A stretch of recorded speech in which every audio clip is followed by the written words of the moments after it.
What's going on? What's going on? What's happening? What's happening? What's happening? It's your brother outside of Qube, and yes, we are. Yes, we are. We are back again, most certainly. Um, I did a stream earlier, man. It was a dope stream. Had a few brothers tap in. Y'all know, normally, I'm a one man band, but we had a few brothers tap in, so that's always dope. You know what I'm saying? I have different voices on the channel. So for them, I appreciate it. I should have asked them to drop that information. I apologize. I just kind of totally forgot, by being a part of everything. But yeah, I wanted to get into something with a bit of I ain't gonna say a deeper meaning, but just a few things that can assist you when navigating this capitalist society that we are forced to live under.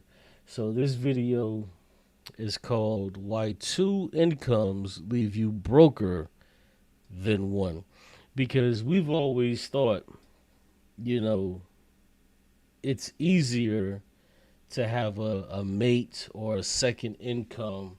Well, let me take that back. Not a mate, but it's easier to have this second income. But that's precisely the trap. It's because when we look at, our grandparents or great grandparents of yesteryear, there was mostly just one income.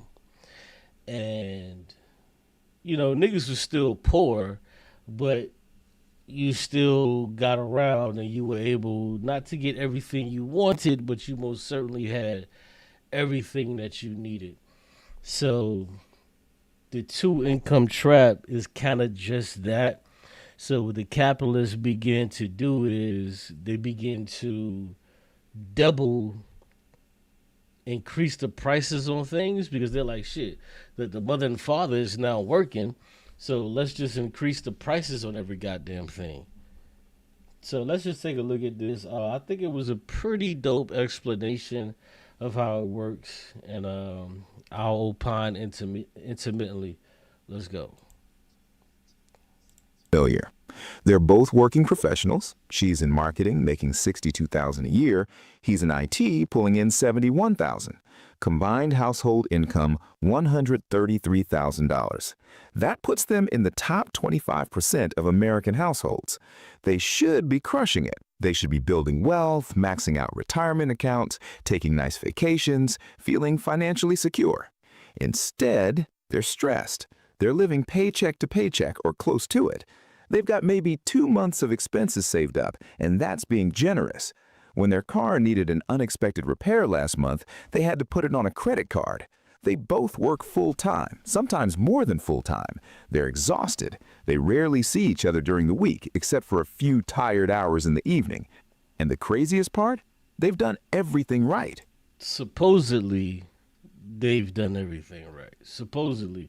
A lot of times you'll look at yourself in your beta, you say, damn, we've done everything right. Or why are we still just not living life to what the American dream claims we should be able to afford? Well, that's because there's this trap that they've actually set for you. Because now when one person is working, there's just one car. There's not that second car with all of the maintenance that needs to be taken care of, all of the insurance that needs to be on that second car. There's not the payments that need to be on that second car. So they've added this extra debt instead of you just having all of that consolidated into one place. Now, let me say this: I'm not advocating for the patriarchy or anything like that. Because I understand the patriarchy to also be a problem in the American sense. I 100 understand that. Peace to the brother Rock Evan. But I do understand the patriarchy to be a problem in the American sense. So this thing is multi-layered, and let's continue to check it out. They got the degrees, they got the careers, they got married, combined their finances, bought a house in a decent school district. They did exactly what they were supposed to do. So why does it feel like they're drowning? Why does a household making over six figures feel so financially fragile? If you've ever looked at your combined income and thought, we make too much money to feel this broke, if you've ever household making over six figures feels so. Now, let me also say this, and this is just a fact. If we look at the graphic on the screen, it shows that the combined income is 133,000. Peace, bro. Rock Evan. That's 133,000. I'm not saying in any way, shape, form, or fashion that two people, along with maybe their 1, 2, or 3 children, can't live on $130,000. That would be ludicrous for me to say that. But your style of living is not going to be the style of living that your parents would have been able to live, or your grandparents, if they had $133,000. So we actually begin to see that we, especially with my generation, the millennials, we begin to receive less, even though we make a lot more than what they made. But let's continue. Financially fragile. If you've ever looked at your combined income and thought, we make too much money to feel this broke, this video is going to make a lot of things click into place. My name is Bobby, and I spend way too much time thinking about why two-income households are often worse off than single-income households from 50 years ago. If you're someone who's working alongside a partner, both of you grinding, and you can't figure out why it still doesn't feel like enough, make sure to hit that subscribe button and give this video a thumbs up if this helps you out. Here's the thing. We've been sold this story that two incomes are better than one. It seems mathematically obvious, right? If one person making $50,000 can support a family, then two people making $50,000 each should be able to support that same family and have an extra $50,000 left over for savings, investments, and building wealth. That's just basic addition. That's the trap. That's exactly the trap. Because now you have to look at what are your extra expenses that now have to be paid due to there not being a full-time parent in the home instead of working. Except that's not what happened. What actually happened is one of the biggest financial bait and switches in modern American history, and almost nobody talks about it. The term for this phenomenon is the two-income trap, and it was coined by Elizabeth Warren, yes, that Elizabeth Warren, back in 2003 when she was still a Harvard bankruptcy law professor, long before she became a senator. She and her daughter, Amelia Warren Tyagi, wrote an entire book about this after studying over 2,000 families who had filed for bankruptcy.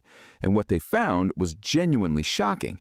Having two incomes didn't make families more financially secure, it made them more vulnerable. It made them more likely to go bankrupt, not less. Families with two working parents were actually more likely to file for bankruptcy than single-income families. Let that sink in.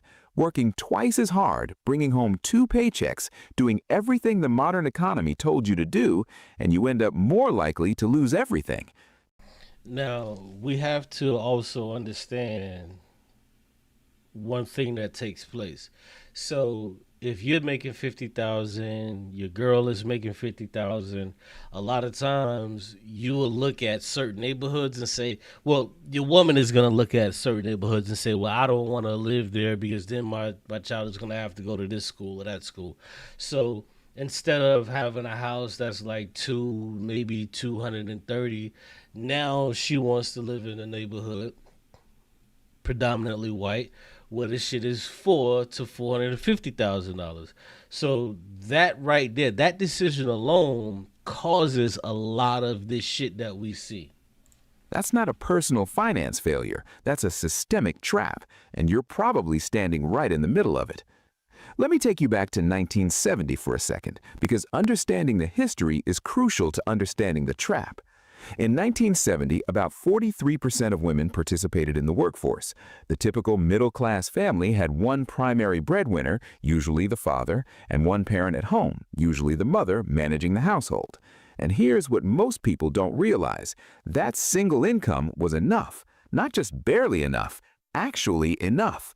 According to data from the Bureau of Labor Statistics and Census Records, a median single-income family in 1970 could afford a median-priced home, spending about 25% of their income on housing.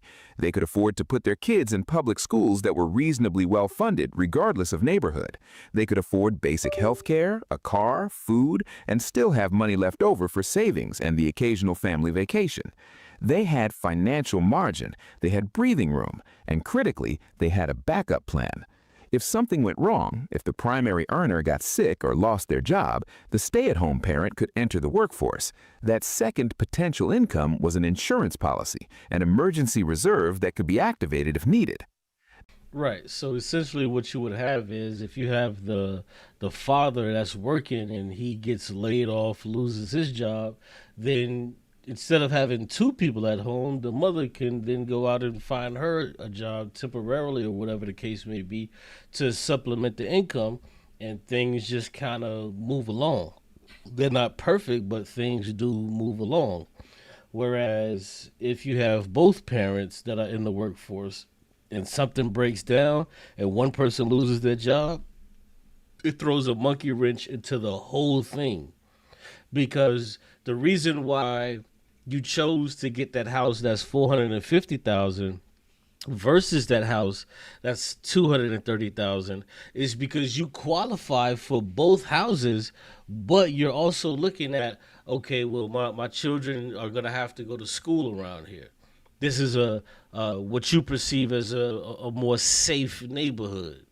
You start to look at the amenities that are surrounded, that surround yourself. So you say, you forego the $230,000 house and go ahead and get the $450,000 house, but it comes with so much extra stuff.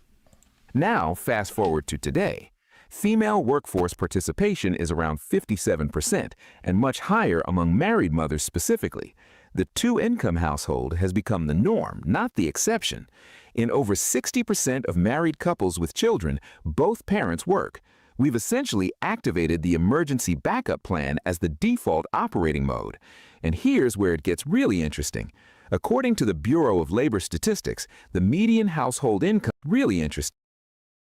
Yo, this dude is killing me with the black father and the white mother, but the goddamn kids are all white. He's killing me with that. I don't know. That's just weird, but nevertheless, we press on.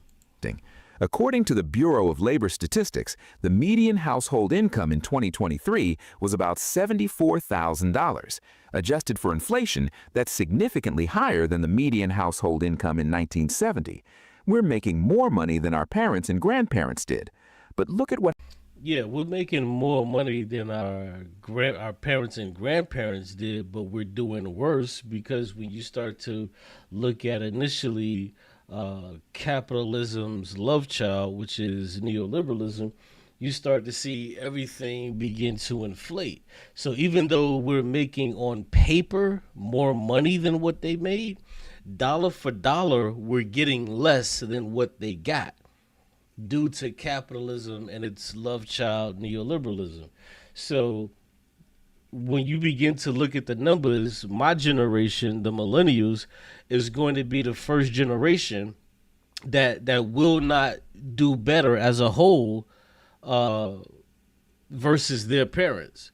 So what happened is throughout the history in America, especially when you talk about post-World War II, every generation did better.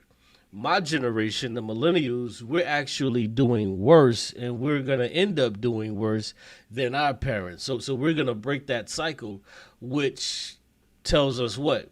Gen Z is going to do worse than the millennials, and Gen Alpha is going to do worse than Gen Z. And now we have a huge issue that nobody wants to talk about. This is why you see people that are adopting socialism and communism at an all-time high. It's on the rise because people see that capitalism is not working. Like it took for us to get here to understand that capitalism isn't working, because when it came to our parents, grandparents, great-grandparents, and we have to have this conversation also, when it came to black and brown people, capitalism never was a vehicle that ever served us well.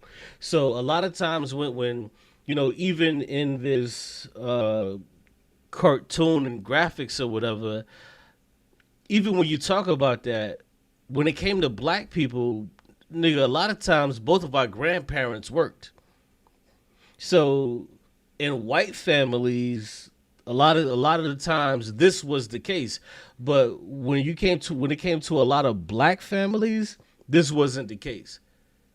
For black families, our grandmother and our grandfather, they worked because they weren't making the amount of money that one white guy could fucking make to take care of a family. So our grandmothers and grandfathers, they had to work because of the pay gap that was, you know, unfortunately there for us, that still exists today.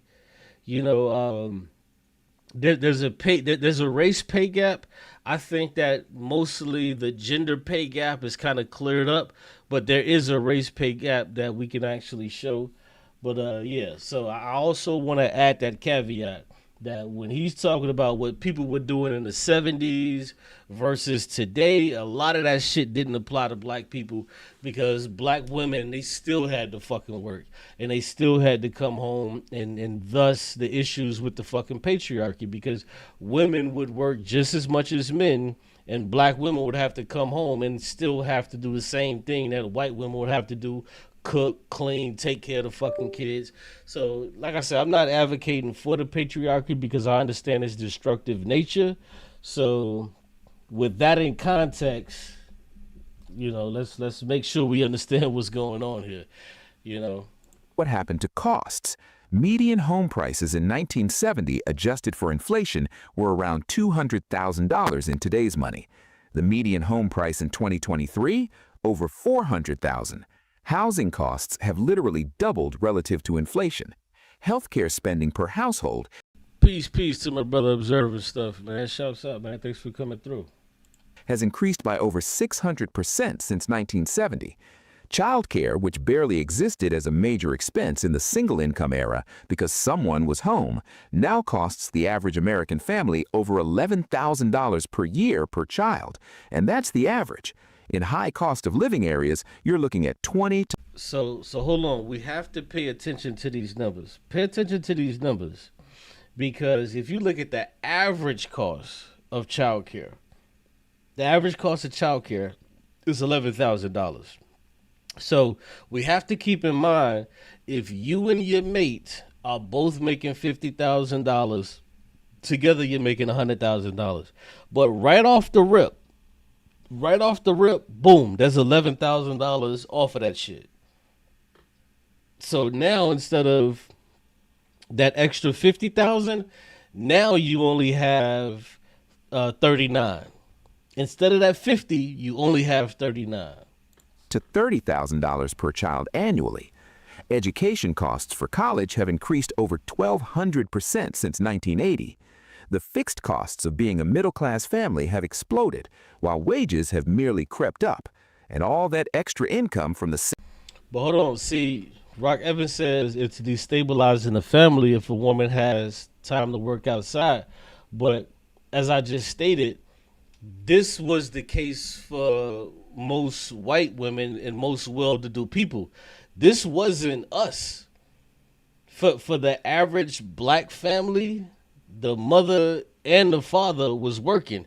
So this shit didn't apply to us. This didn't apply to us because I remember my grandmother and my grandfather working. So I'm not saying that, you know, my situation was the end-all be-all, but from what I saw, niggas I came up with, their grandmothers had jobs, just like my grandmother had a job.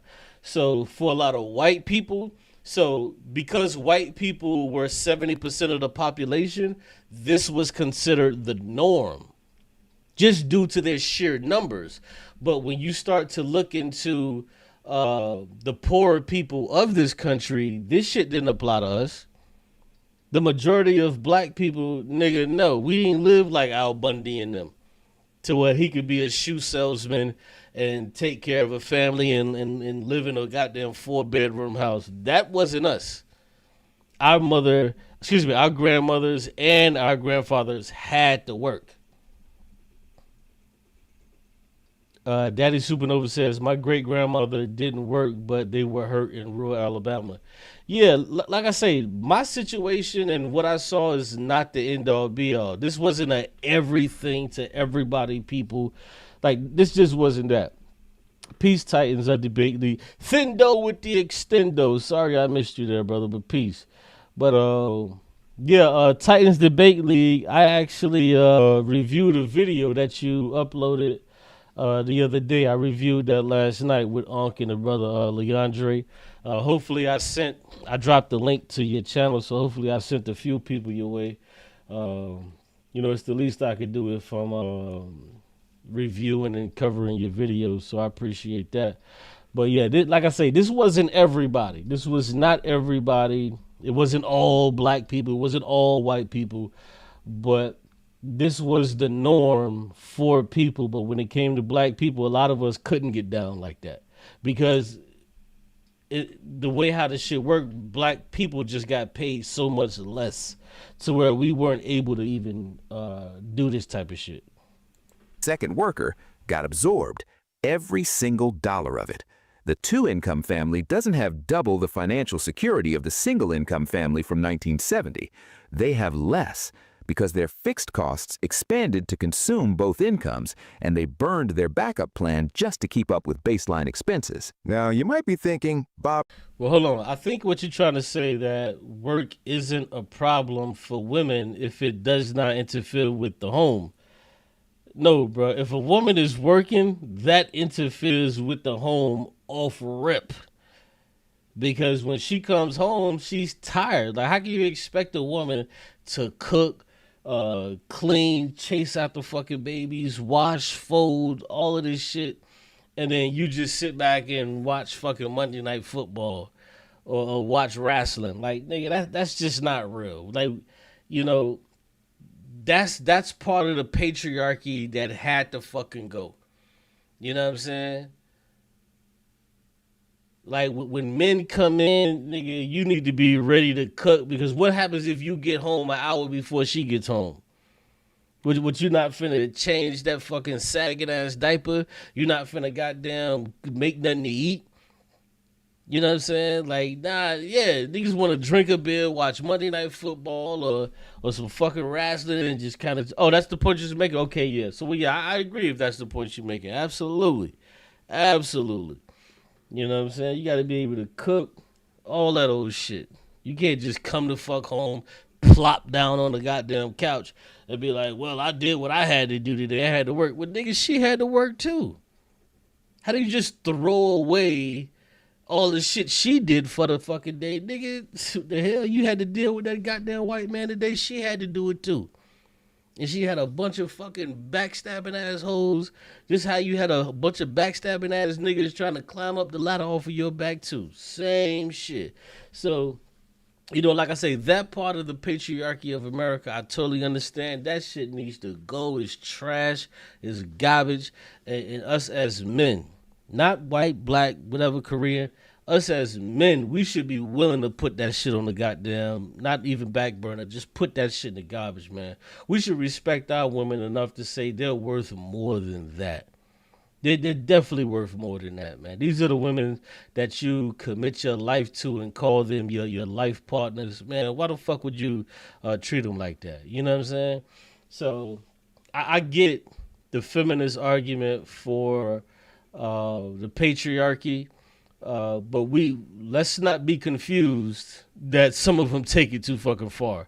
No different than I understand the arguments for the LGBTQ, but I'd be a fucking fool if I just sat back and agree with every goddamn thing they talking about. You got life fucked up. Hell no. Some of these motherfuckers are crazy as hell. They gay and crazy. Trans and crazy. Fuck out of here. I'm not finna agree with all of that shit. Some of it makes sense. And the shit that makes sense, we try to work towards and implement. Cool. I don't got no problem with that. But nah, nah, we just not finna just be just totally wild about this shit. We ain't doing that. Hell nah. You know what I'm saying? I have my defense for homosexual people. I have my defense for trans people. I have my defense for immigrants, illegal immigrants. I have my defense for black people, all marginalized people. I have my defenses for those people.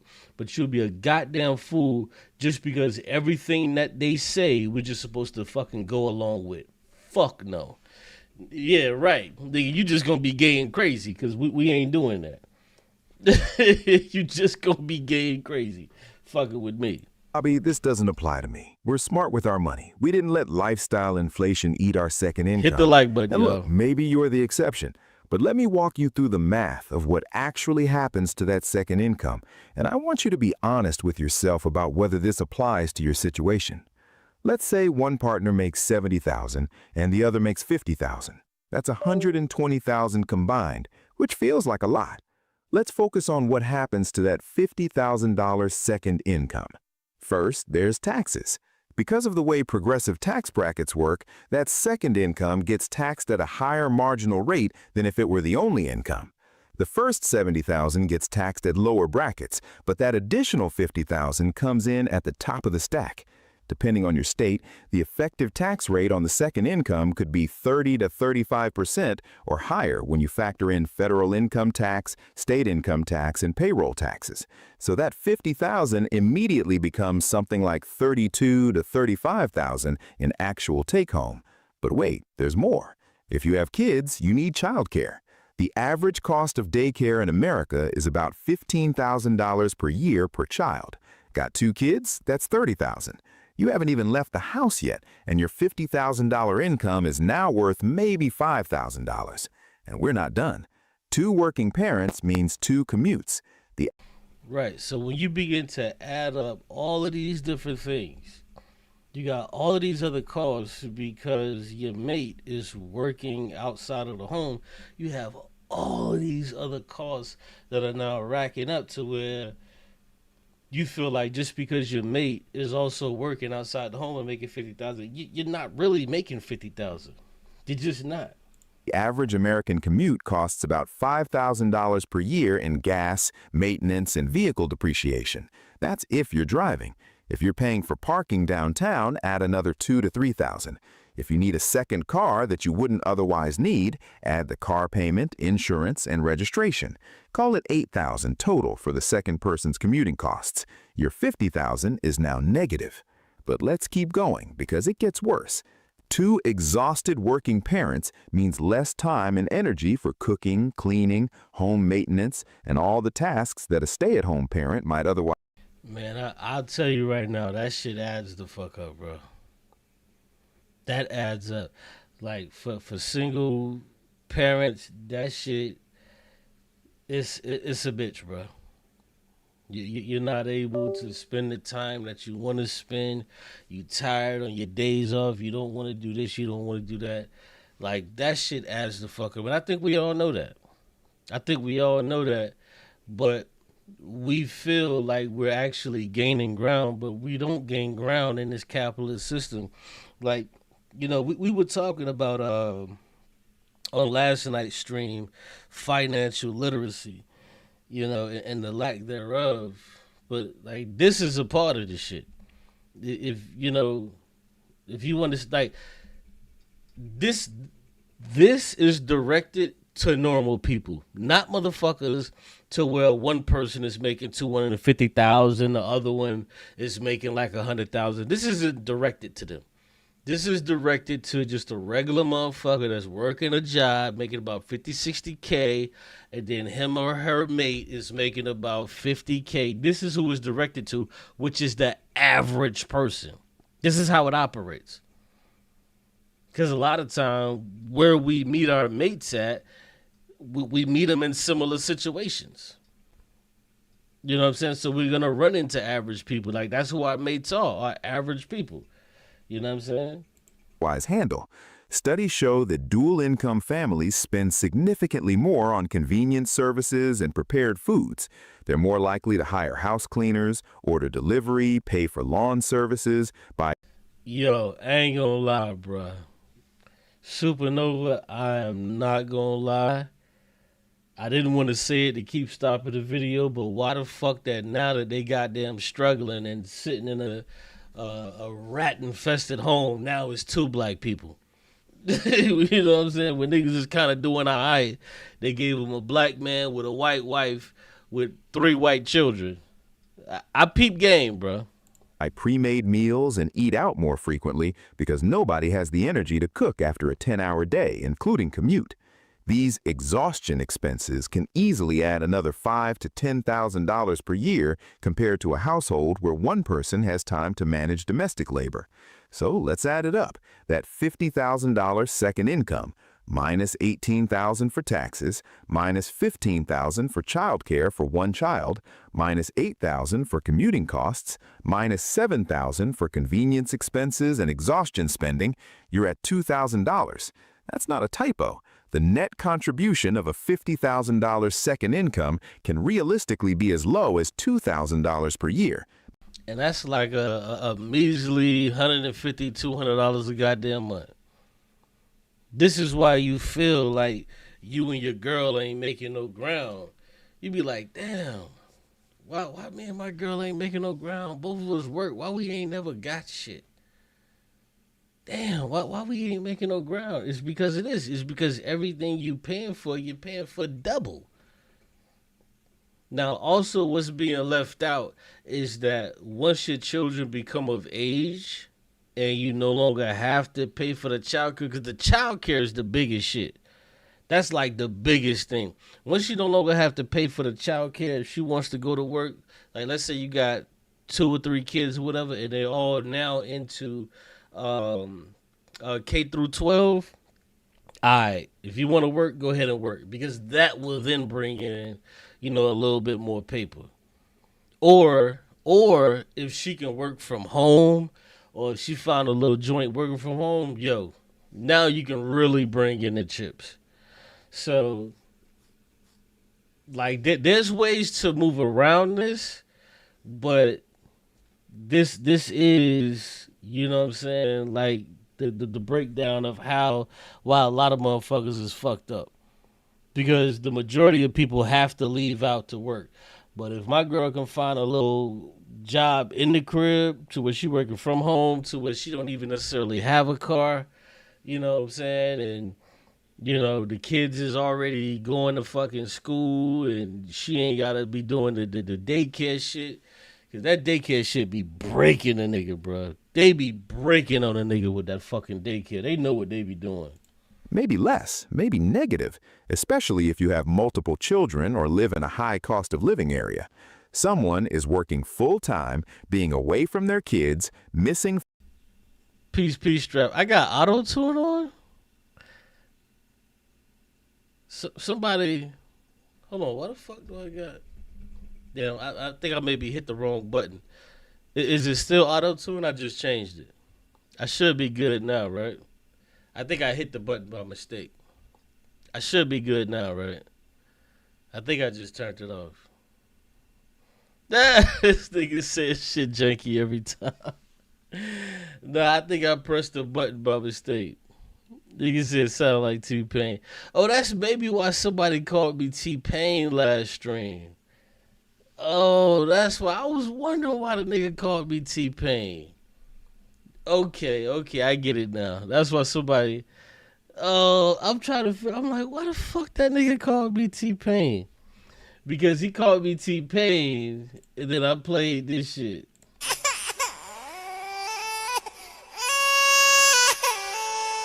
I played the auto-tune baby crying. Okay, yeah, I hit the button by mistake. Okay. I guess I was trying to turn the volume up, and I hit the button on the console. Shouts out to my nigga Strap, man. I appreciate that. But yeah, back to the point. It's still on? Nah. They told me I just turned it off. How is it still on? Okay, it should be off now. Is it off now? It got to be off now, bro. Like, there's no way it could be on. The button is off. There's no way it can still be on. It's impossible. It's impossible for it to still be on. It's impossible for it. The button says off. Don't make me fucking turn my camera on and show you that this fucking button is off. It's still on? Yo, that's crazy. Yeah, I can't help niggas with that one. Yeah, sis, my Cash App is the same. Listen to the replay. Yeah, I'll check the replay. Damn, y'all don't even want to fuck with it during the replay. Yeah, nothing is on. That's crazy. That's crazy. But yeah, the Cash App is the same. Appreciate it if anybody want to donate. What is my Cash App? Hold on. Let me see. I think it's pound. No. It's number sign. Let me just make sure. Yeah, number sign outside the Qube. Yeah. Let me drop that in there real quick. Oh, it's off now. Okay, bet. Yeah, because I'm looking at this shit. I'm like, yo. Yeah, that nigga say strike. And it's funny, though, because every time this nigga come through, there's some fucking audio problems. This you, nigga. It ain't even me. Outside the Qube with a C. Yeah, if anybody want to donate and you want to be Santa Claus or whatever the fuck, yeah. Shouts out. But yeah, let's get back to the video, man. Shouts out. Family dinners, grinding through traffic, and the household is netting $2,000 for the year. That's $8 per workday. That's $1 per hour. And here's the psychological trap. Because the gross numbers look big, because you see that $120,000 combined income on your tax return, you feel like you should be doing well. You make spending decisions based on that $120,000. You buy a house based on what two income. And see, these are facts. Like these are facts, and like this is, a part of the problem that I have. When people have so many issues with niggas that get food stamps or SNAP or whatever, like, when you really think about it, right? Niggas who are making under the poverty line or whatever that qualify for food stamps, and these niggas are getting $250, $300 a month. Do you understand these niggas are getting like $8, $9 a day to fucking eat off of? Like, this shit, I just don't understand. If you look at the people that work in Congress, these motherfuckers get $75 a day to eat off of. Niggas on food stamps, they get like $8, $9 to eat off of a day. Like, are you fucking kidding me? Like, what the fuck is niggas buying with that shit? And then niggas go to say, oh, man, niggas is buying lobster and all. Bro, stop. You're not feeding your bro. You're barely feeding your family on that little $8, $9 a day, bro. If you take that shit, take $250, divide that into 30 days, nigga, we talk about $8, $9 a day, bro. Niggas is barely fucking making it off of that shit, bro. Niggas is not living high off the hog. And this is why I never respect these people, because they say, oh, why are we giving all of this money to Israel and we're going to these other places fighting these wars? Why don't we keep all of the money here? And then now it's time to actually keep the money here, and they don't even want to give it to the poor people here. They don't even want to give niggas $8, $9 a day. It's like, I don't know. That argument is just so silly. I don't know. Can qualify for. You take on car payments that two incomes can theoretically support. The bank looks at your combined income and says, yes, you can afford this $400,000 mortgage, and technically you can, as long as both incomes keep. Well, let me answer your question, Thundo. He says, so Q, who has the better chance at saving money, single house or two-parent household? Well, to be honest with you, it's going to be the two-parent household, and I'm going to tell you why. Initially, when you have the single person, that person is more than likely 9 times out of 10 is going to be renting. They're gonna be renting. That's number one, and their expenses are going to be much less. But when you have the two-parent household, they're going to have some kids. But once those kids are out of the daycare system and you're not paying 11, 12, 13,000 of fucking dollars a year per kid, that payment goes the fuck away. Now, if you have 2 kids and you're paying $25,000 a year, that's an extra $25,000 that goes to you and your girl. Whereas the person who didn't have any kid, the single person that didn't have any kids, they're still, landlocked, if you will, into what they were already making, and there's no benefit. But if it's you and your girl, she's working, you just have to thug it out for about 4 or 5 years in the daycare system. You thug it out, they get to the elementary school, boom. Now that shit goes away. That goes away. Cause that's what happened to me when I was taking care of my daughter's shit, nigga. I was on pins and needles, nigga. I was barely treading water. That shit was murdering a nigga, bruh. Paying $300 a week for daycare, bruh. You pay $300 a week for motherfucking daycare. Then you pay rent and all of this other shit. You gotta pay food. If for some reason these motherfuckers ain't want to give me food stamps, bruh, I was hurting. Everything I went was just too expensive. There was no extra shit. There was no extra shit for me, bro. There was no extra. But once you get you a girl and boom, there's definitely more money down the line.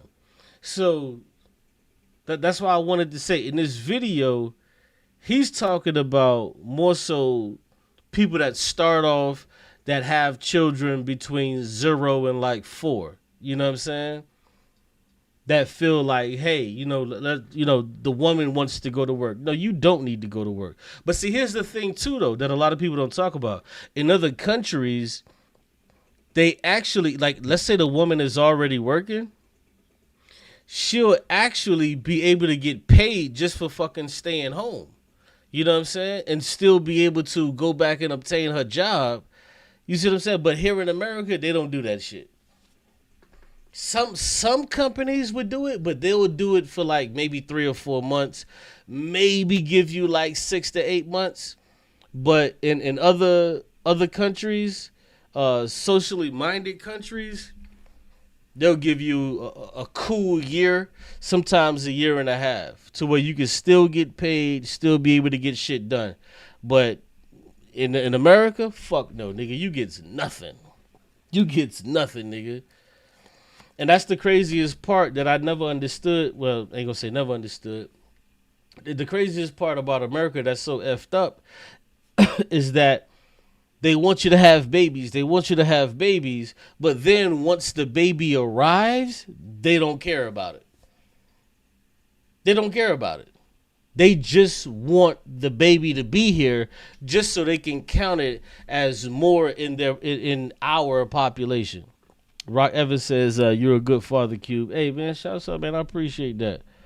Milf Lester says he's a great father. I envy single fathers.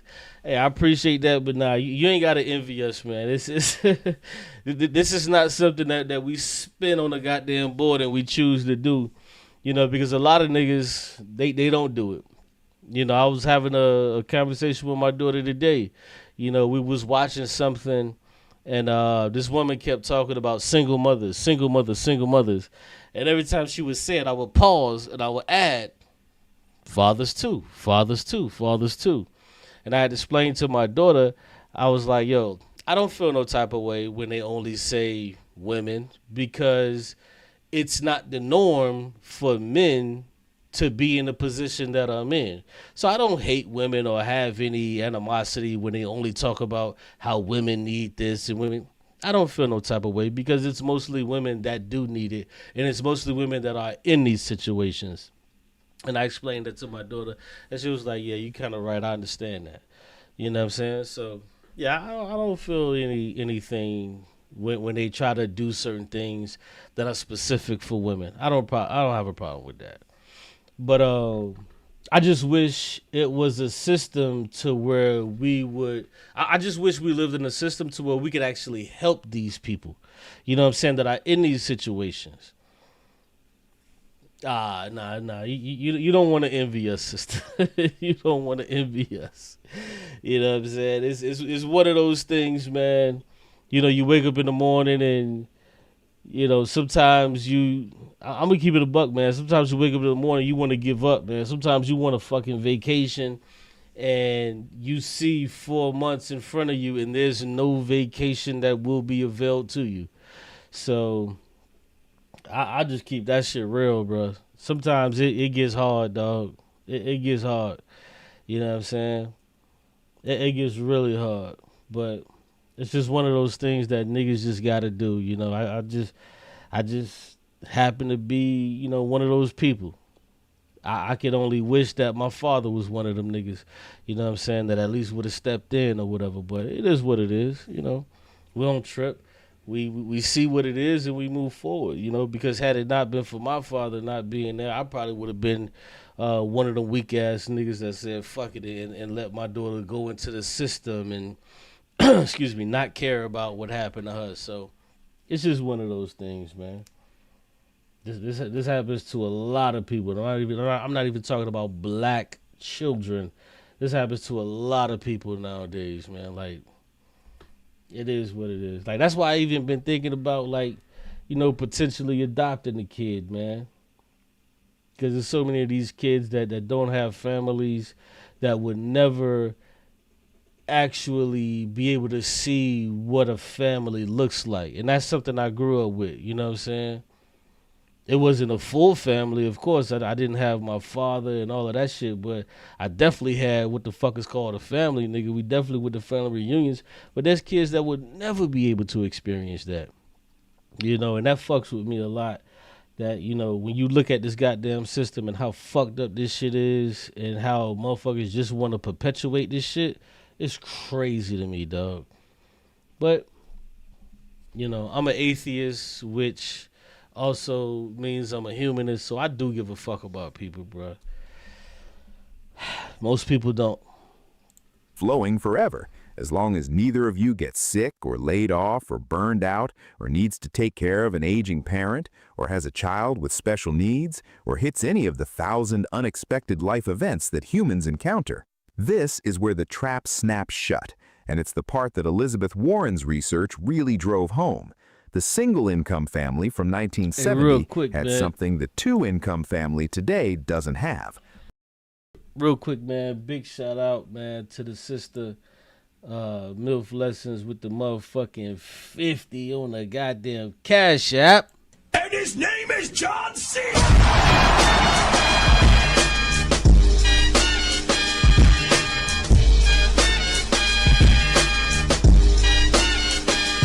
Big shout out to the sister, man. She always looks out when she comes through. Definitely shout out to her, man. She always show love. Definitely, man. And I appreciate that, sister. You already know what it is. You already know. Thanks for coming through, sis. And I seen your comment where you said, "Oh man, I'm glad you back." I'm glad I'm back too, because I did take a little minute off. So yeah, I'm glad I'm back too. Financial flexibility. If the breadwinner lost their job, the stay-at-home parent could find work. Not ideal, but it was a backup. It was margin. It was resilience. The two-income family has already played that card. Hold on. I don't know what just happened, but I got a new sub from Major Facts TV. Man, I ain't even see the notification. I don't even know what happened. I got all the notifications. Oh, there you go right there. It just popped up. But I was supposed to get a notification. I don't know what happened. But Stream Elements picked it up. Big shout out to Major Facts TV for subscribing. Thanks for coming through. And his name is John C. Yeah, we appreciate that. We most certainly appreciate that. Tap in and fuck with us. Let's go. Both incomes are already fully committed to the monthly nut. There's no backup plan. There's no reserve income to activate. If either partner loses their job, gets sick, or can't work for any reason, the family doesn't just lose that income. They often can't maintain their fixed costs even temporarily because those costs were sized for two incomes. This is why Warren's research found that two-income families were more likely to file bankruptcy. It's not because they were irresponsible. It's because they had no margin for error. They were operating at 100% capacity with no reserves, like a car running with no oil in the engine. Everything works fine until it doesn't, and then everything breaks at once. A 2019 study from the Federal Reserve found that nearly 40% of American adults couldn't cover a $400 emergency expense. Right, and I brought out this information when I debated the brother Yara on capitalism versus communism, because this is a real thing, bro. Like, this is a real thing. 40% of adults cannot handle and/or manage a $400 emergency, and 70% of Americans live paycheck to paycheck. I just so happen to be one of those 70%. Maybe, how many people up in here?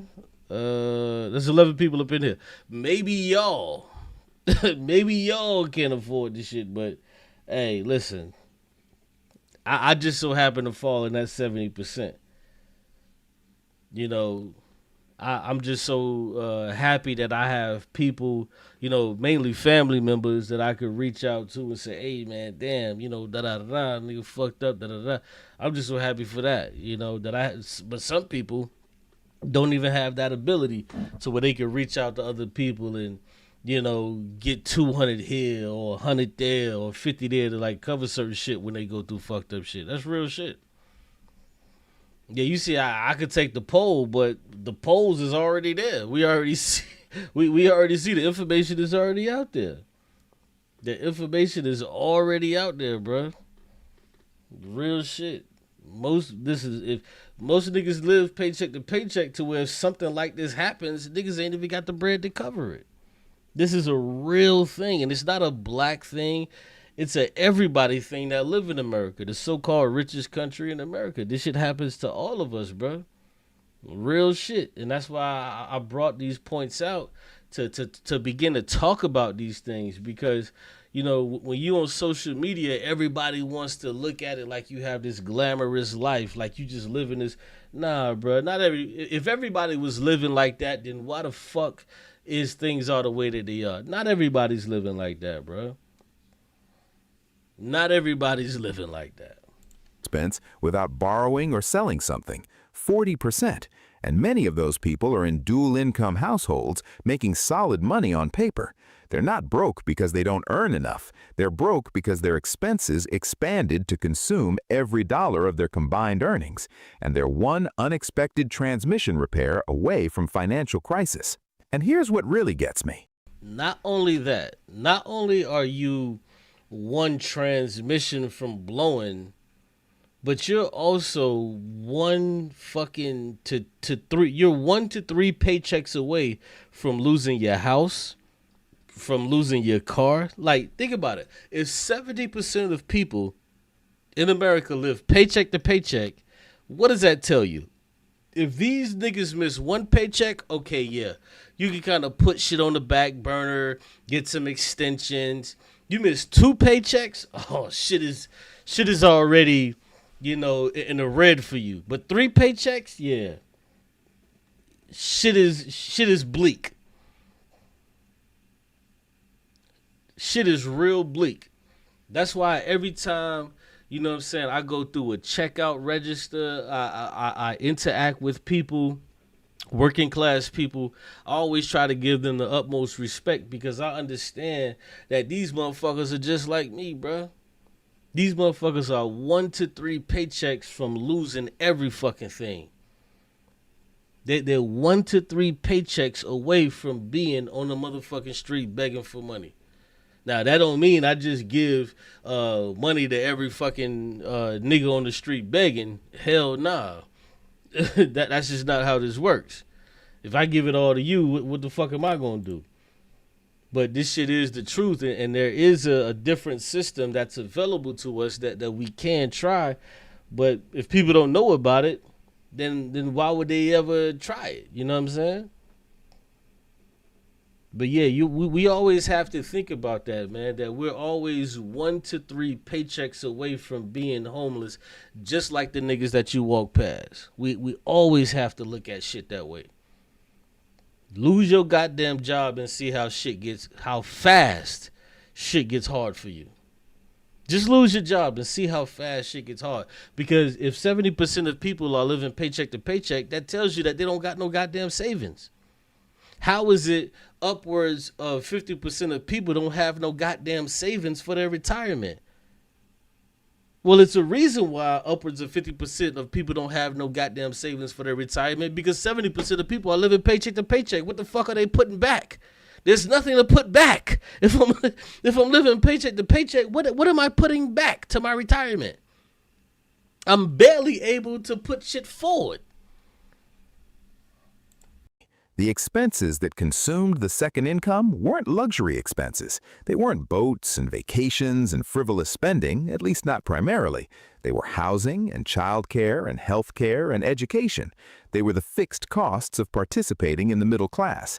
Look at housing specifically, because this is where the bidding war effect becomes clear. In the single-income era, families competed for housing based on one income. When two-income families became the norm, families suddenly had twice the purchasing power for the same houses. What do you think happened to prices? They got bid up, way up. If everyone has two incomes, then two incomes become the baseline requirement, and suddenly you need two incomes just to afford what one income used to buy. It's like an arms race where everyone escalated and nobody won. The same thing happened with education. School districts are largely funded by property taxes, which means good schools exist in expensive neighborhoods. Parents naturally want to live in areas with good schools, so families started bidding up property prices in good school districts using their two incomes to outbid. Bro, it's real, bro. Most people can't survive if they miss two paychecks. Two paychecks, bro, is 4 weeks. That's a month. Try not paying your goddamn rent for the month and see what happens to you. I wouldn't advise or suggest you try it, but we all know what's gonna happen if you can't fucking pay your goddamn rent and you miss 4 weeks of money. Nigga, lights is getting turned off, water, heat. Nigga, shit is getting turned off for real, nigga. And then you can't pay your rent. Well, what the fuck is at that point? What the fuck is the point of paying rent when you ain't got no lights? Nigga, you basically squatting. You basically squatting in that motherfucker. There's no lights in that bitch, no electricity, no nothing. Yeah, bro, most people can't fucking afford to survive if they miss two paychecks. It's just that social media has done this thing to where it's beautified shit. It's beautified a turd. We all know it's a turd, but social media has beautified this shit. Now, insert Klarna, Afterpay, all of this other stuff that we shouldn't even be using, but we use it. Oh, you need to you want to get this, you want to get that. Okay, paying four easy payments of $75 a watt. Bro, none of this shit is sustainable, dog. None of this is sustainable. We do it because it's what we have available to us, but none of this stuff is sustainable.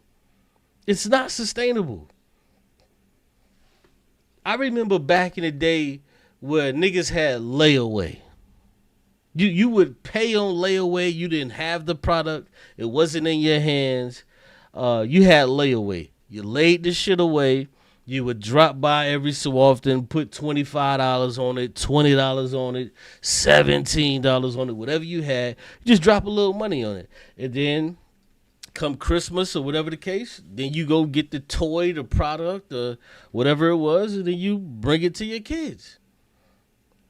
But now it's like we're going into debt to get this shit for our kids. That's why I said like this whole Christmas shit is like, it's just crazy to me. Yeah, a lot of niggas forget about layaway. One of my first jobs was Walmart, and I used to work in layaway. That was one of my, well, hold on. No, that was my bad. That was my first job.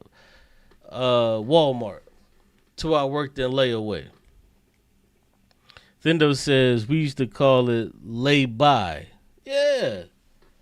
Because you don't actually have the product, but nowadays what they do is with like Klarna and Afterpay and all of these shits. They give you the product and then like they force you to buy the shit or they put it on your goddamn credit.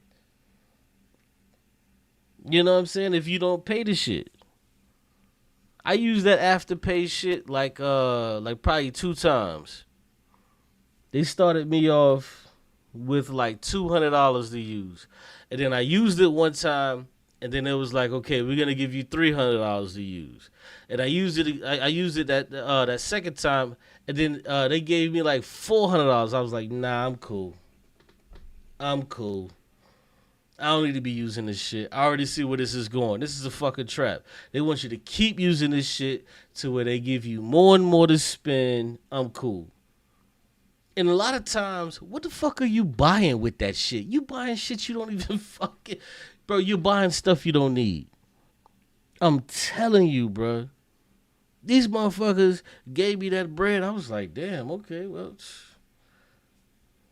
I only got to pay $75. Whatever. Okay, yeah, damn. Maybe I can go get this thing that I was looking at. Didn't need it. Paid that off. Went back again. Oh, now look. Oh, hell nah. They giving you more money. It's a goddamn trap. I said, nah, I'm cool. Ain't used this shit since. I booted up the app probably like 2 months ago. They put my shit back down to fucking $200. I was like, damn, my shit was like $400-500 that they let me use. Now, no, back down to $200. You can't use shit. If you're using it, they give you more money to operate with. Fuck that debt shit, bro. I'm cool. I'm straight. Others. This created what Warren calls the bidding war for educational opportunity. The price of admission to good public schools became a $400,000 mortgage instead of a $200,000 mortgage. You're not paying tuition, but you're paying the tuition equivalent in your housing costs. And once you're locked into that mortgage, you're locked into needing both incomes forever. You can't go down. You can't go back to one income. The trap has closed. Now, you might be thinking, okay, Bobby, but what am I supposed to do? I can't just have my partner quit their job. We need both incomes to survive. And I hear you. That's exactly the trap. You need both incomes to survive the lifestyle you've built around both incomes. But here's the mindset shift that changes everything. You need to start treating the second income like it's temporary, even if it isn't. Here's what I mean. Most families do the opposite. They treat both incomes as permanent and guaranteed, and they build their fixed costs accordingly. They buy the house that 2 incomes can afford. And see, here's the problem with capitalism. Right here lies the problem with capitalism. Because now you have to do all of this cutting back just to do the regular shit that you should have been doing from the goddamn beginning. Herein lies the problem. Because even with this one income that he's talking about cutting back to do, what's going to happen? The woman is going to say, well, I could go to work and, I think we deserve a few vacations or, or a new whip or whatever the case may be. Boom. Now she gets into the workforce. Now all of these extra goddamn bills. So in capitalism, you can't do what the fuck you want to do until you begin to allow these motherfuckers to exploit you. Until you begin to allow them to exploit you. Because then, after the children are outside of the daycare system that just fucking exploited you for about $11,000, $12,000, $13,000 a fucking year, which is a scam. Now it's time for them to go to school, to college. And that right there in and of itself is a goddamn scam.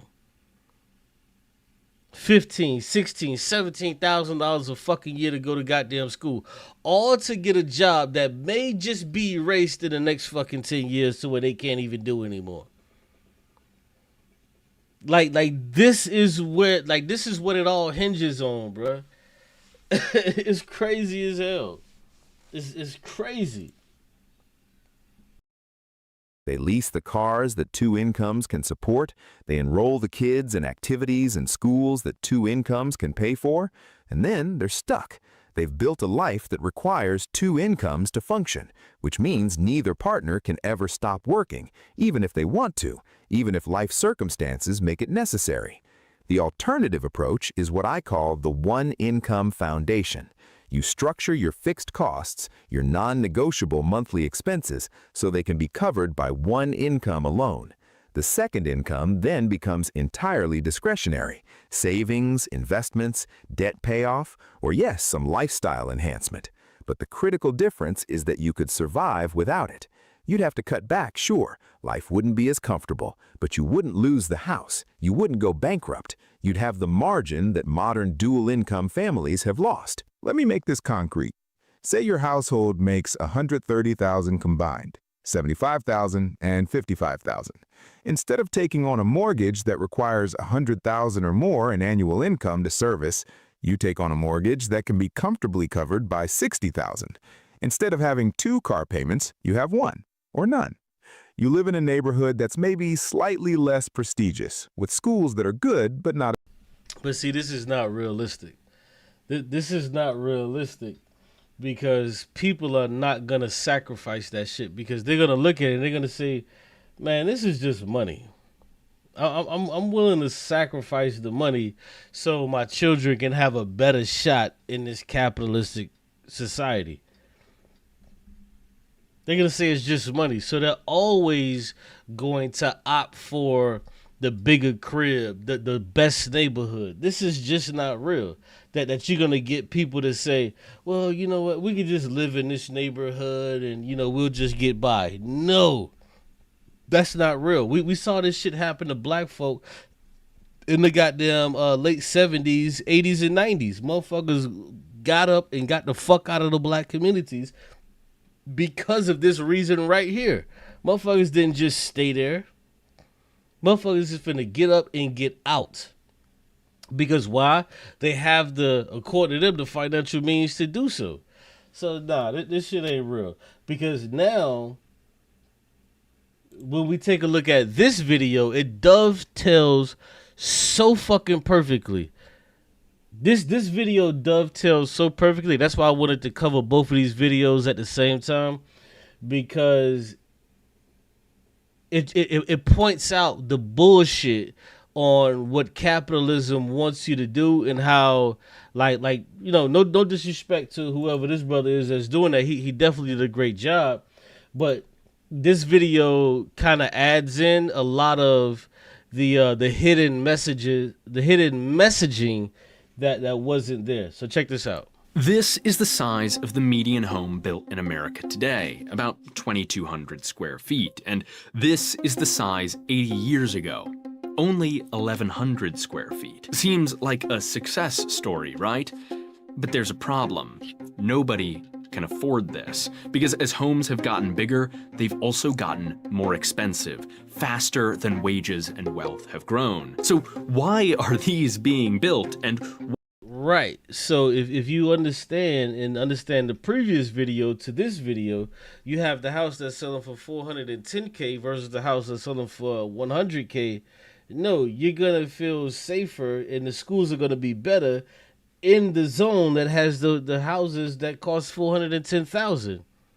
Just by the structure of how schools get funding, the schools will be funded better in the community with the homes that are $410,000, all automatically, just off the ripper.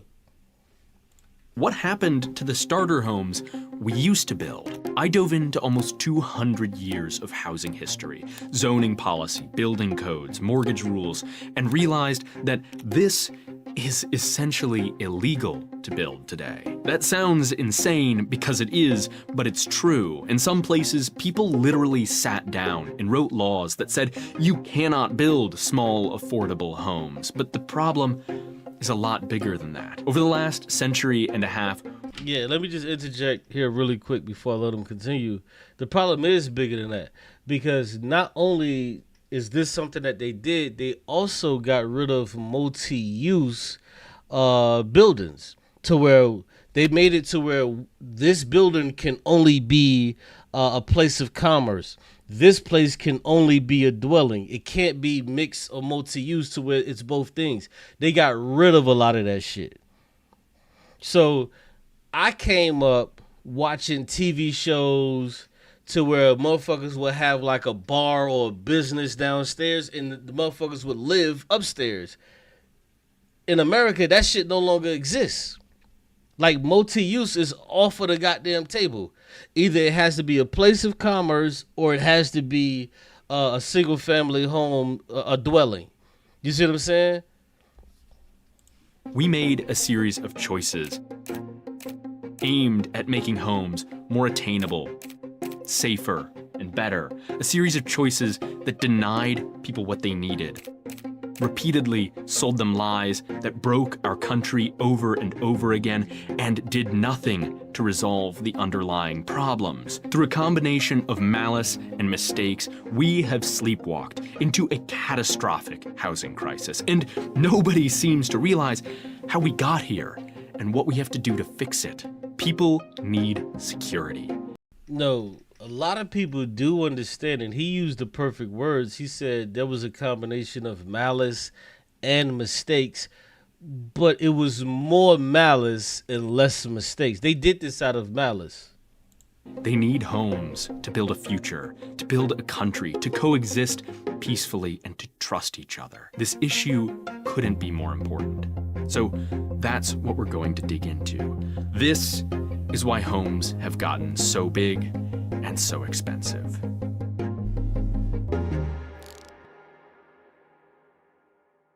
For a long time, houses in America didn't grow, and neither did their prices, really. Between the mid-1700s and mid-1800s, the median home size remained relatively flat, about 850 square feet. The country was growing faster than its population, keeping land cheap.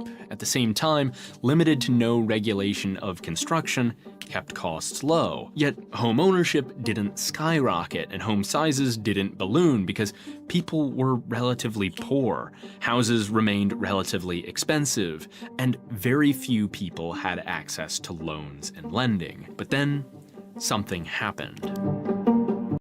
World War II happened, to where now America became a superpower, to where now America was essentially feeding the world, which those kickbacks came back onto America, to where now America has so much fucking money, and those people working and living in America had a lot more money. This is why they call it baby boomers, because this is when the economy began to boom.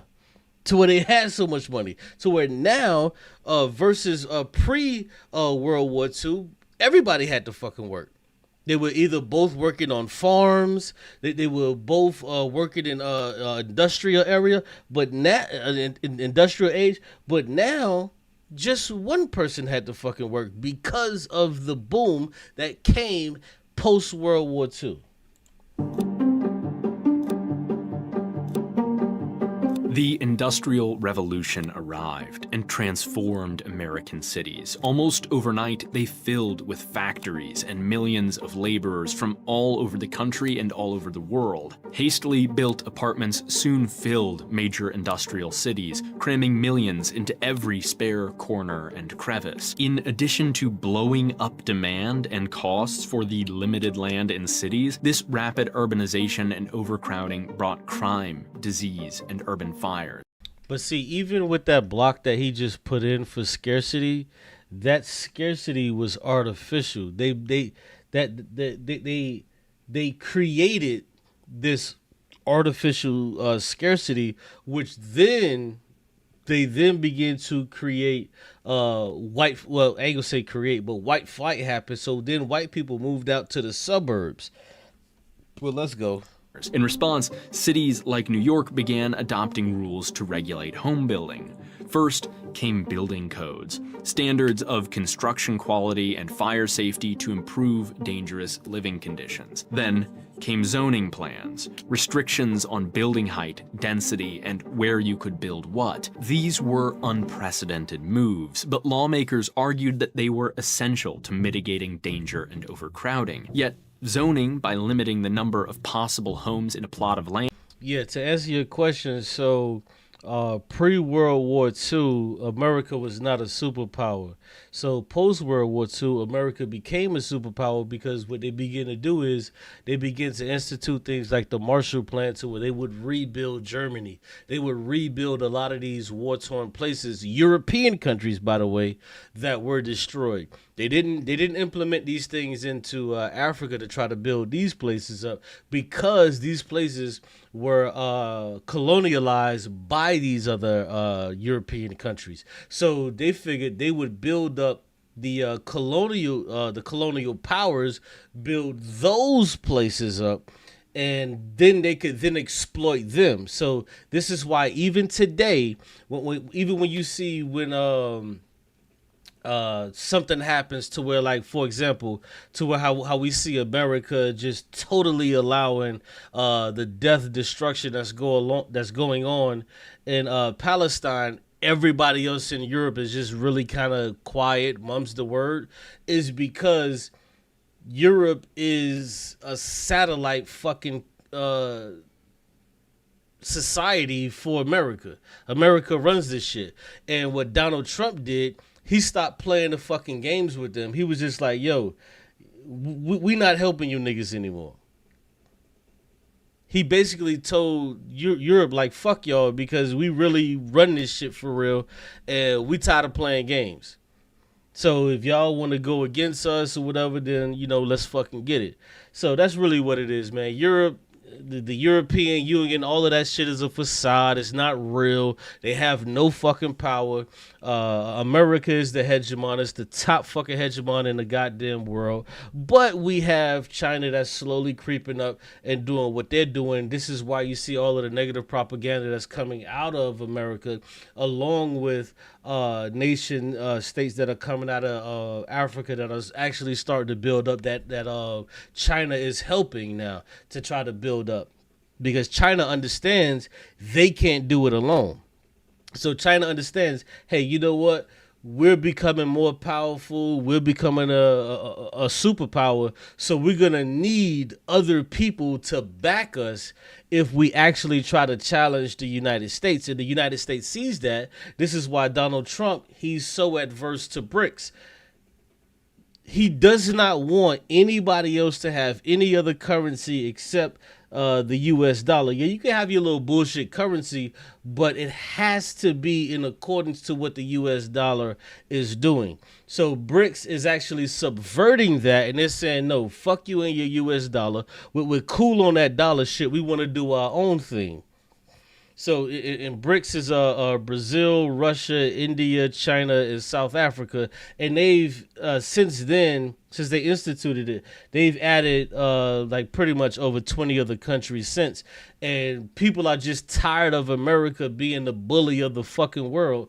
So they're jumping in and joining this shit because, like I say, I be telling these FBA niggas, but they don't get it. There's going to be a time the dollar loses its value every fucking day. You niggas is sitting here trying to praise America, and you want to be American first, and I'm a real American. No, bruh. I'm not finna sell out Africa for this fucking place, because there's gonna come a time to where niggas gonna need a place to go, and America is not gonna be it. America is failing, bruh. It's just that so many black people are so stupid, propagandized negatively, that they don't even understand what's happening. White people are trying their best. This is their last push. Like, America legit has about another 20 years that they can hold on to this hegemon. Like, it's really donezo for them. If things keep going the way that it's going, this is why you heard Donald Trump say about a month ago, oh, we're going to put sanctions on all of these countries that are joining BRICS. Why?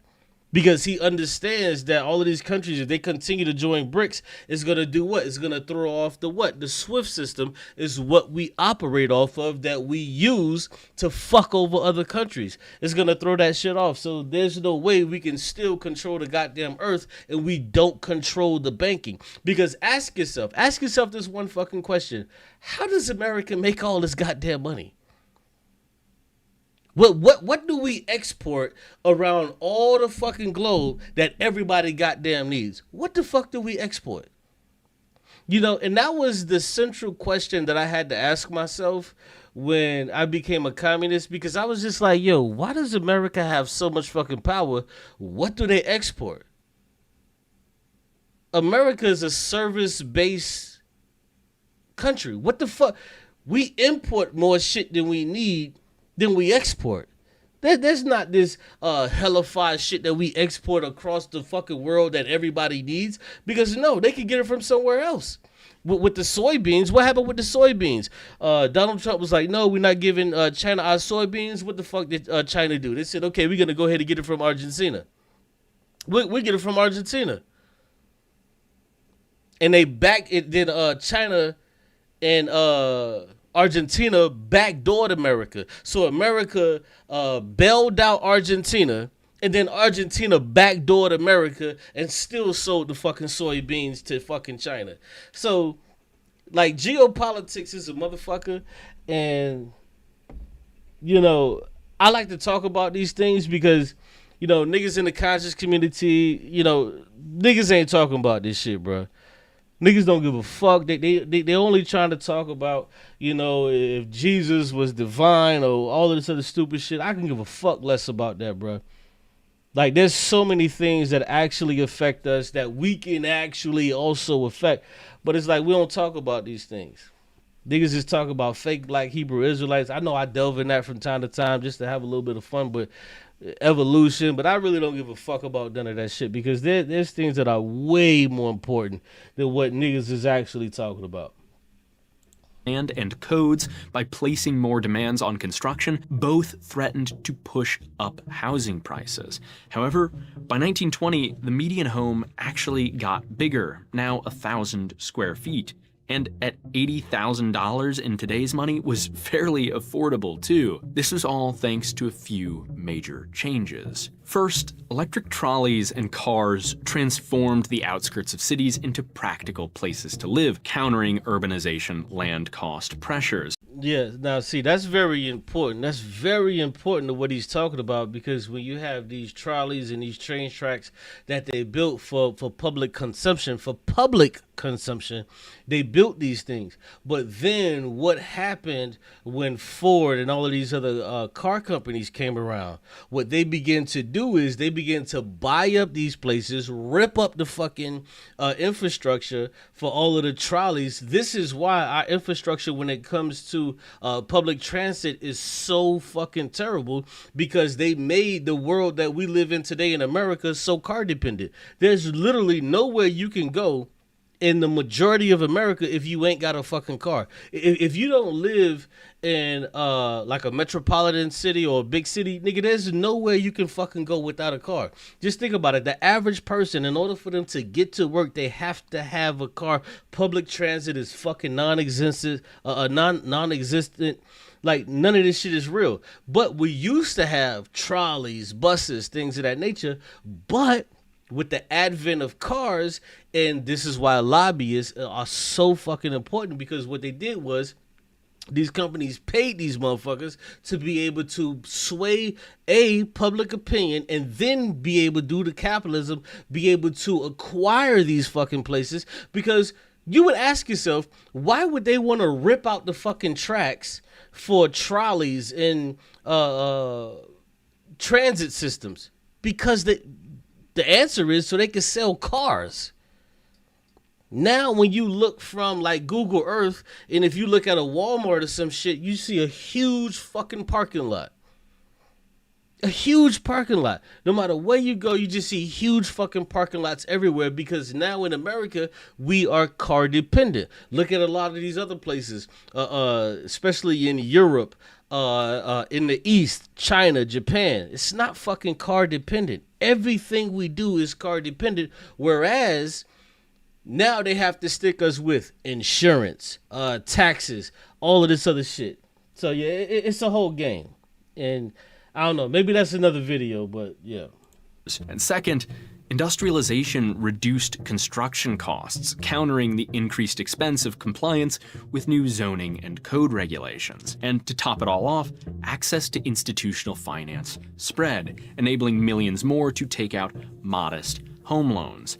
These covered only up to 50% of the home's value, meaning you had to have the cash to pay half the home's price up front, and had to pay off the remainder quickly, within about 5 years. These had been the go-to home loans for ages, but they were becoming much more common, making home ownership far more attainable. Together, these factors combined in the 20s to produce a massive housing boom. So, policy responses to urban crowding could have caused a supply shortage and blown up housing costs, but technology and modest financing. Just real quick, he didn't add this, but in the 20s, during that huge housing boom, what followed right behind that was what? The fucking Great Depression of 1928, 1929. So all of this shit that they're implementing, putting all of this shit due to capitalism, it always comes in full circle, and it's the same shit. There's always going to be a crash, and niggas are going to just be locked in to fucking poverty. That's just what the fuck it is. Averted that catastrophe. The question now was, what happens if zoning gets even more restrictive? Codes get more stringent, threatening to raise costs again. And what if then there are no more transformative technologies?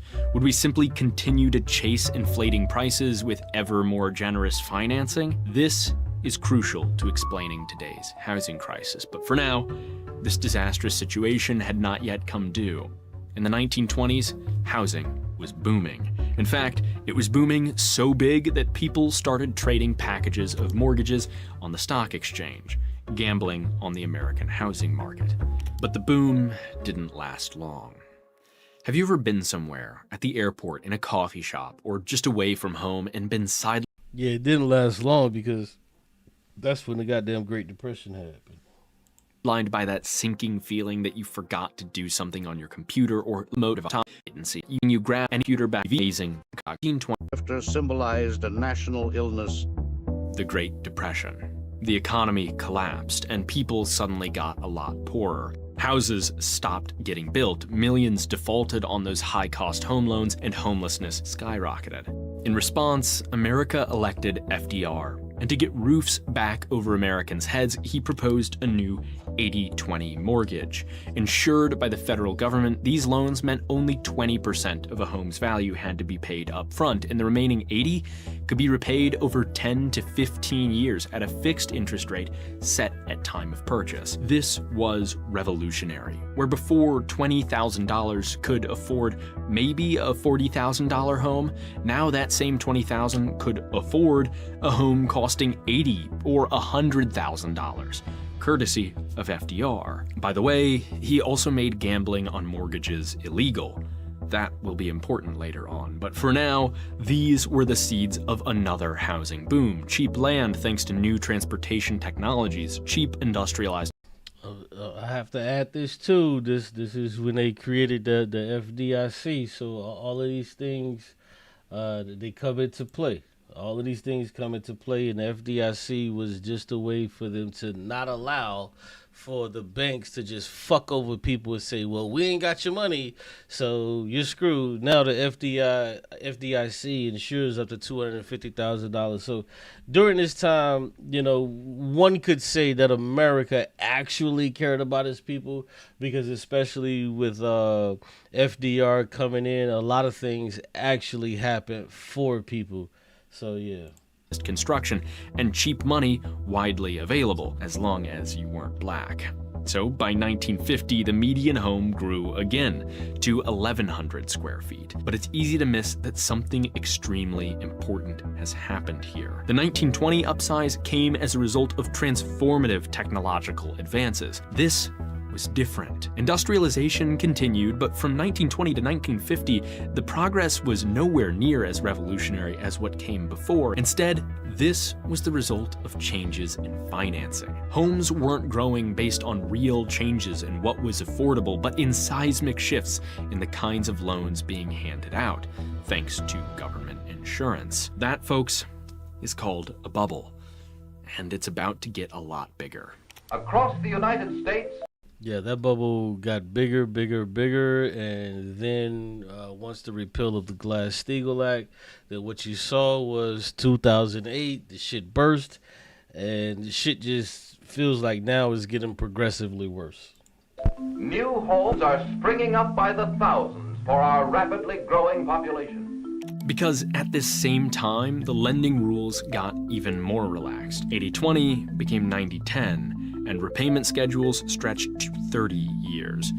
This was the key to the post-war housing boom that gave us the truly massive suburbs America knows all too well, like Lakewood, California. Here, industrialized construction, automobiles, highways, and near-guaranteed sales thanks to incredibly cheap financing made a massive housing project a no-brainer.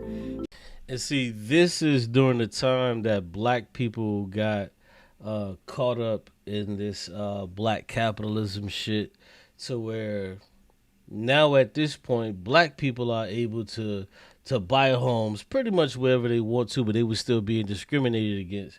But this is when they took like that 20% of America that were locked out. The capitalists said, yo, what are we doing? We're losing out on so much money by not allowing blacks to be able to purchase this or purchase that. If we could just allow these people, that's going to make our profits skyrocket. So what happens? Blacks thinking that they got to fucking win. They start to then purchase homes. They start to now being able to purchase TVs and being able to shop where white people shop. All this other shit. I'm not against that, but that was the mindset of the capitalists of that day. Like, yeah, allow these people. Because even though you had, freedom fighters that wanted to allow black people to be able to have access to these things, because we should, because we're human fucking beings and we're also citizens, the capitalists were also people on the backside that's not really talked about. The capitalists were on the backside saying, yeah, they should be able to, purchase whatever they want.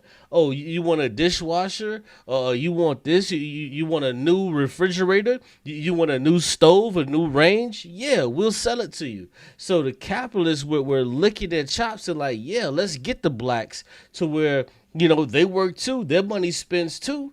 Let's get more money. And this is how we got caught up in this shit. And we've been there ever fucking since. Here, they built 17,000 homes in 3 years on the outskirts of Los Angeles. The median cost of a home in today's dollars was $100,000. Seems like a dream, but it didn't last. Because right about this same... Nah, it's not even deep, bro. Like, when you look at life, the way how a capitalist look, to where they're just trying to make a fucking dollar, they hate your fucking guts, but they want your dollar. They hate your guts, but they want your goddamn dollar. So in order for them to get your dollar, what do they have to do? They don't have to interface with you. The people that they hire, that are the people that work at the registers or that are in the showrooms, they have to interface with you. But the people that actually made the fucking money, they hated your fucking guts. They didn't want you around them. They didn't want you in their neighborhoods. But they wanted to sell you a product. And it's the same shit today. Nothing has changed. I remember seeing what was this shit like 10, 15 years ago when Oprah went to somewhere, like in Spain somewhere, and niggas didn't know who the fuck she was. And she was like, I want to take a look at that bag. And motherfuckers was like, man, you can't afford this bag.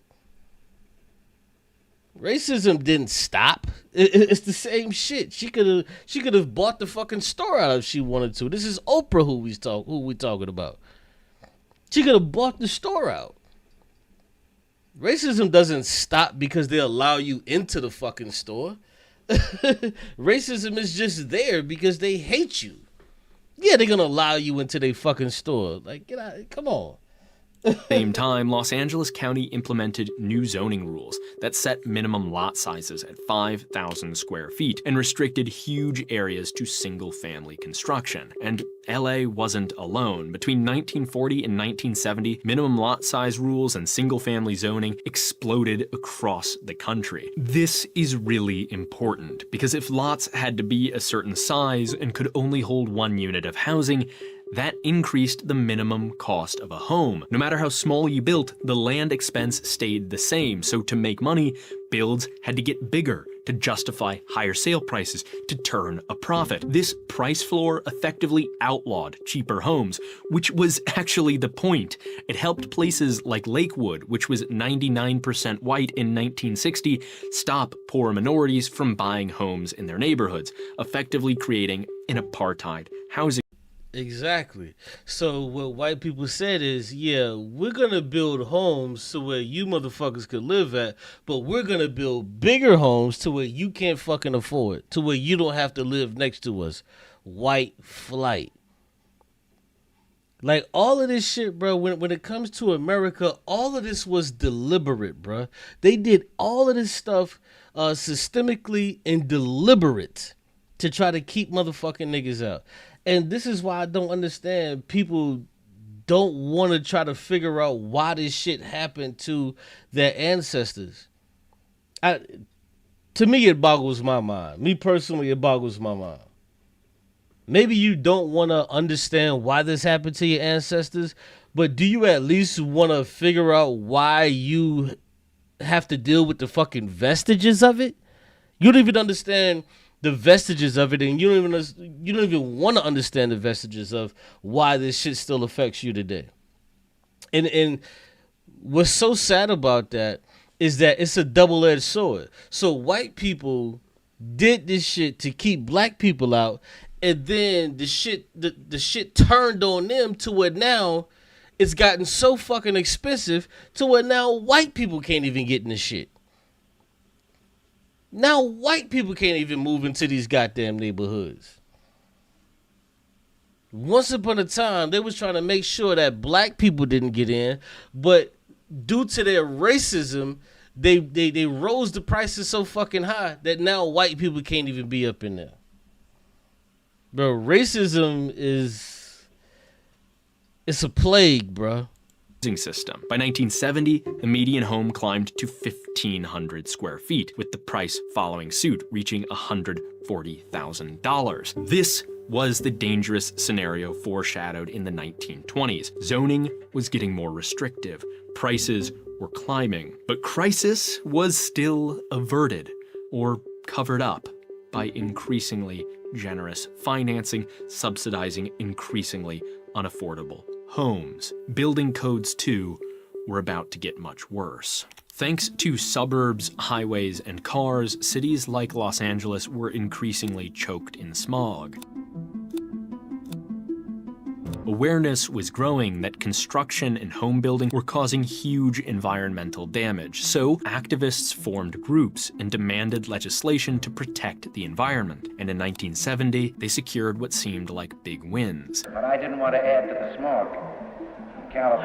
California Governor Ronald Reagan signed the California Environmental Quality Act, or CEQA, requiring environmental impact reviews to make sure government buildings, typically large projects, weren't damaging the environment. Then, the California Supreme Court decided that actually just about every building in the state had to complete these studies, which could be lengthy and expensive. Similar rules soon spread nationwide. At the same time, increased home safety and energy efficiency standards made building codes all over the country increasingly complex and... But you want to know the beautiful thing about that? If you don't build shit up the code, especially during those times, you know what the beautiful thing about that was for the capitalists? Oh, you'll just get a $200,000 fine and continue operation as normal. No different than when a lot of these companies were putting shit in the fucking water, putting shit in our goddamn food, causing cancer and all type of shit, when they would build buildings that had fucking asbestos in it and they knew that the shit had asbestos in it. So what? $250,000 fine, and that's it. And continue business as usual. And expensive to comply with. Though these seemed like wins for the environment, they were in fact disastrous. Each of these decisions merely piled on costs to home building, incentivizing even bigger and more expensive homes to recoup those costs, which again could only be achieved via suburban development. No reforms were made to minimum lot sizes or single-family zoning, the real drivers of environmental damage. When we needed density and affordability, we instead got sprawl and inflated costs. By 1980, the median new home was about 1,600 square feet. Yet the price tag in today's dollars, thanks to all these new rules, jumped to over $200,000. You may be thinking, how was the average American's budget keeping pace? Well, it wasn't really. By the 1980s, incomes weren't keeping pace. But instead of addressing these cost drivers, Congress and now President Reagan had a different idea. In 1982, they matched FDR's ambition, introducing the adjustable rate mortgage. These had low interest rates when taken on, but the lenders could increase them with time. As Reagan said when he signed the bill, "All in all, I think we hit the jackpot." Lenders, buyers, and builders agreed. Buyers were excited by 0% interest. Yeah, buyers were excited, but this is the time to where neoliberalism began to sink its claws into America, and we're about to see what happens after that. For 3 years. Lenders were excited to sell buyers on 0% interest before cranking rates up 3 years in. And builders were excited for the unsustainably elaborate construction this all paid for. Then in 1999, Bill Clinton repealed FDR's rules on mortgage securitization, so people started trading packages of mortgages on the stock exchange again, just like they were doing right before the Great Depression. Today, what we're doing is modernizing the financial services industry, tearing down these antiquated walls and granting banks significant new authority. By 2000, the median home being built was 2,000 square feet, double the size in 1920, and the price more than tripled since then, reaching $230,000 in today's money. Now, let's take stock here. Regulations and zoning rules made building codes more onerous, long environmental reviews more common, and set minimums on lot sizes, while restricting where builders could build and what kinds of housing they could develop. All of this basically made it illegal to build small or dense multifamily projects. In turn, everything got more expensive. Then, when buyers started to feel the squeeze, instead of taking steps to stop the runaway train, the government decided to authorize easier credit, shoveling more coal in the fire. Oh, and then they went and repealed regulations on stock trading that were invented in response to the biggest stock market crash in history. I mean, what could possibly go wrong? Spoiler alert, everything! In the last 6 months, Americans have seen their investments shrink, their property values plummet, and the country edge closer towards a recession. In 2006, people who'd bought their homes on those adjustable rate mortgages were running out of their ability to pay. The default rate started to climb. By 2007, it was clear the housing bubble was finally bursting. The next year, it reached a full-blown crisis, and thanks to Clinton's mortgage trading, when the housing market went down, it took the whole damn American economy with it, and the rest of the world's too. Unsurprisingly, this catastrophe absolutely wrecked the home construction industry. Housing production plummeted. In the aftermath of the crisis, Congress enacted new regulations on the financial sector, justifiably aiming to prevent the mismanagement that precipitated the crisis. And last but not least, on the top of everything, insert fucking Obama, your favorite black president. Your favorite black president. He said, you know what? The American people are struggling. They're getting put out of their fucking homes. Instead of us bailing out the American people, you know what we're going to do? We're going to bail out the banks that actively had a hand in doing this shit. And what did those banks turn around and do? Do y'all remember? Because I was around at that time. I remember for the first year or two, these motherfuckers was like, oh, there's going to be no overdraft fees and all of this other stuff. And then 2 years later, back to business as goddamn usual. Back to business as usual. Yet this too had consequences, as finance sources for house building dried up. Home construction hasn't come close to pre-2007 levels since. The underlying problems that had led to the crisis went unaddressed. Builders kept chasing profits that would outpace zoning, code, and permitting restrictions, and now they were also just building fewer homes, so prices were beginning to climb even faster as supply tightened. So the median house size and price just kept climbing. By 2010, it reached 2,300 square feet and $270,000. And then COVID happened. The patients keep coming, and it's not just the elderly, it's the young too, and they're all struggling. On its own. Yo, this is why this video is so dope, because it shows us blow by blow how we got to the median fucking home being $450 fucking $1,000. Because after COVID happened in 2020, the shit was like the Wild Wild West. It was like the Wild Wild West, bro. You had all of these private equity companies. They saw people losing their homes. They just started buying up shit. They started buying up, and then boom, what did they do? Just raising fucking prices. I remember living in an apartment, and then boom, COVID happened. The company that owned the apartment was bought out, and then boom, they just doubled the fucking price. And then like, what are you gonna do? Like, how the fuck do you just go find somewhere else to live? Just doubled the goddamn price. It is like, what you gonna do? Crazy shit.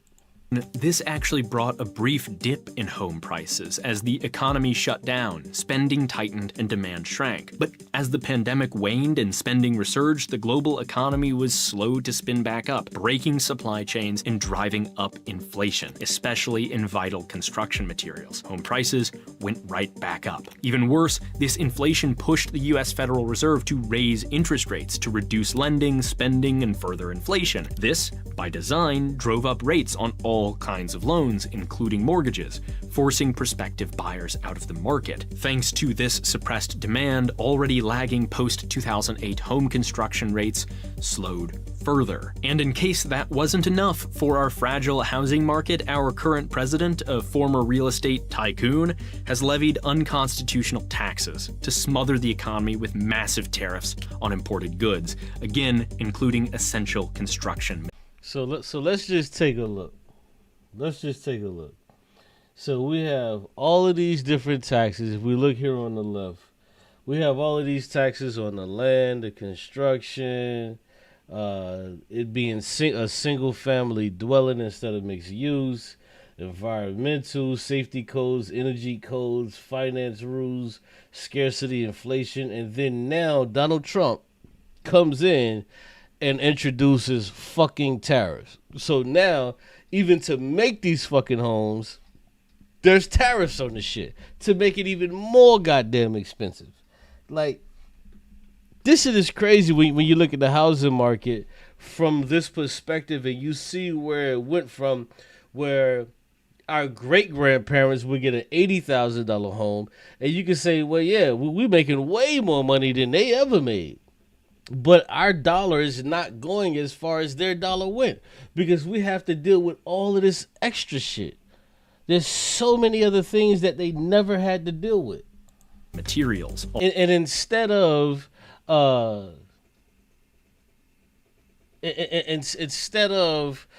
Trump, Bush, Biden, Obama saying, hey, you don't have to lax on these codes, but you have to lax on some of these fucking taxes in order to allow people to build these homes. But then a new problem arises. A new problem arises because the moment that you tell these companies, hey, you know what, we're gonna lax on a lot of these fucking taxes that you have to pay to pay to build the home, guess what they do? They still keep the prices the same fucking way. Because there's no fucking such thing as trickle down economics. Prices don't fucking go down. They only go up. So it wouldn't even matter if Donald Trump or anybody have them pay less taxes. It doesn't fucking matter. They're going to keep the price the same because they can't now begin to lose money just because you don't want to spend as much. It's never going to happen. So it's a catch-22. Oh, the builders that are building these shits, let's say that they had to pay like $50,000 less in building these homes. Are they going to transfer that to you? No. But what happens if they now have to pay $50,000 more to build the home? They transfer that cost to you. But if they get a $50,000 break, they don't transfer that shit to you. Everything continuously just costs more. Altogether, the median new home today is $2,200. And then they blame it on inflation and all of this other shit. Like, it's just so annoying. Square feet. So it's actually shrunk a bit since 2010, but the price hasn't. It's gone insane. Over $400,000. Less house, fewer options, more money. The median age of a first-time home buyer has risen to 40. In 1950, it was 25. Priced out of home ownership, people like me and probably you are over.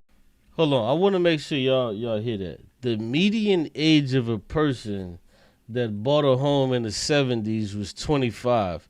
Today, it's 40. Do you understand what the fuck that means?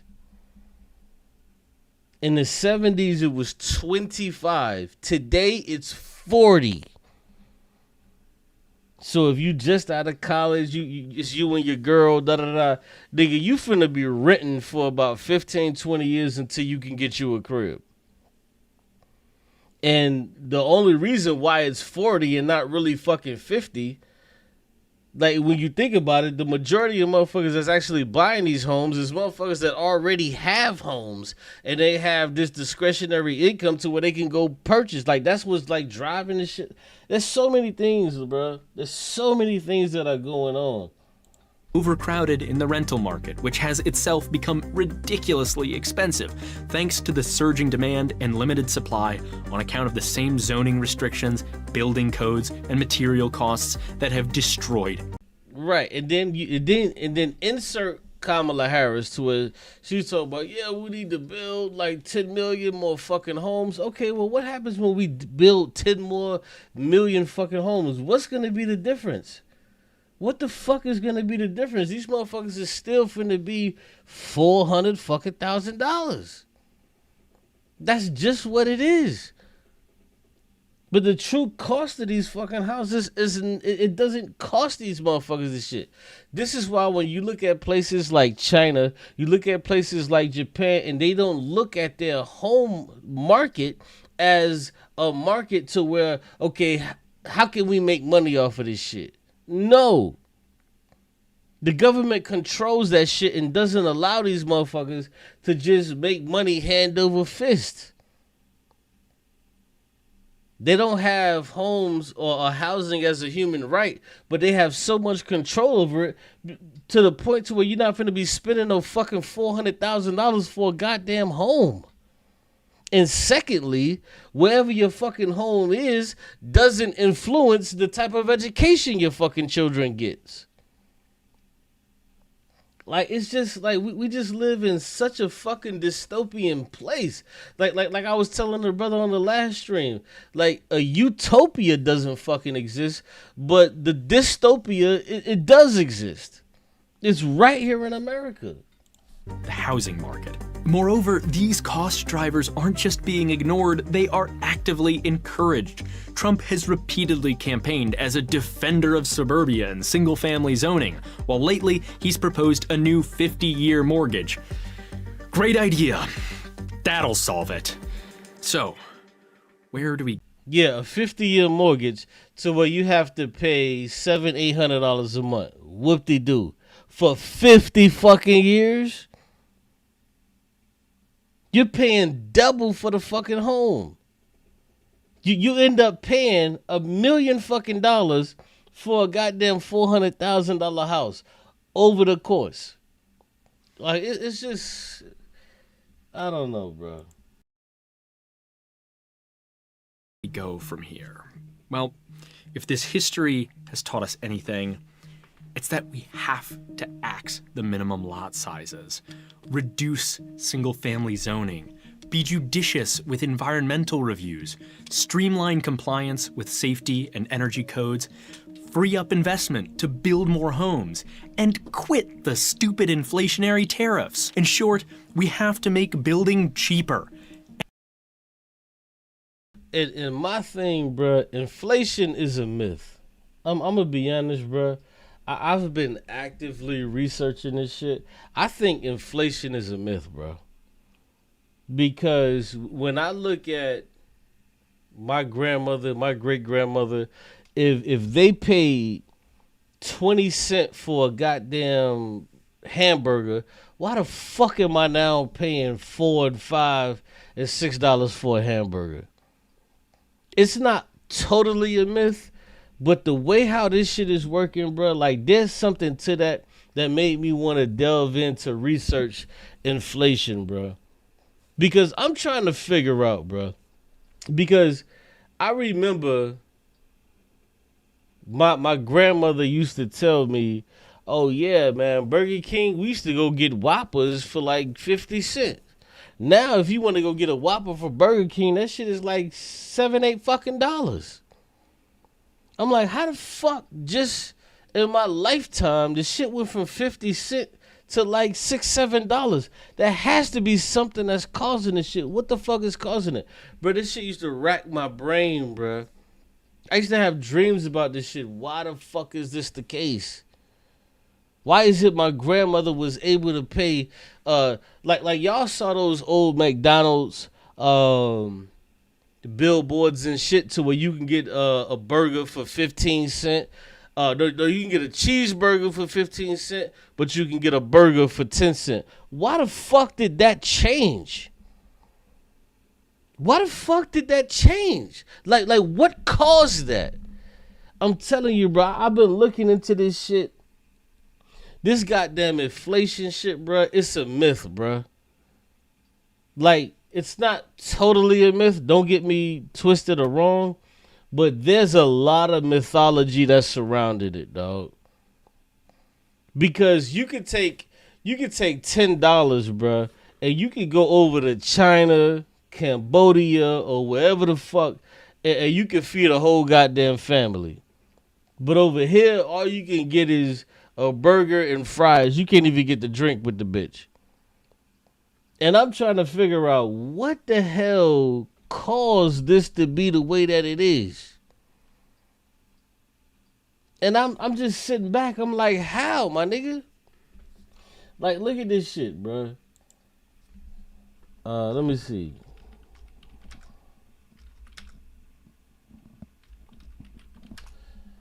This shit would just fuck with a nigga, dog. I see this shit. Yeah, check this out. Oh, hold on. Oh, yeah. I should be able to see that. So, yeah. So, chicken nuggets, $2.35. Big Mac, $2.45. Like, what the fuck is this shit? Look at this shit. Quarter pounder, 70 cents. The fuck? A cheeseburger, 33 cents. Like, why is this shit moving the way it's moving, bro? This is 1974. This ain't 1652. Why is the progress on this shit so crazy? Like, what the fuck? Like, I understand, like, capitalism has a huge problem to do with this, and I get that part. But god damn. What the fuck is this crazy shit? If you look at them old joints, bro, like, what? Like, right now, you want to just go get you a little cheeseburger that's just like $2 or $3. These niggas was paying 33 cents. Like, bro, I'm telling you, bro, I'm actively trying to figure out why the fuck is this shit moving the way it's moving, bro. Like, this is not inflation, bro. This is not like some normal 1-2% inflation. Like, there's something else the fuck that's taking place. There's something the fuck else taking place, bro. Like, it bothers me to see this shit. It fucking bothers me. And I don't eat McDonald's like that. You know what I'm saying? But, like, this is like a baseline. Like on some Taco Bell shit. Look at the Taco Bell shit. You can go get you a Taco Bell, whatever the fuck, for like $2 or $3. Now, nigga, this shit's like $10 to get some Taco Bell shit. Cheap fast food.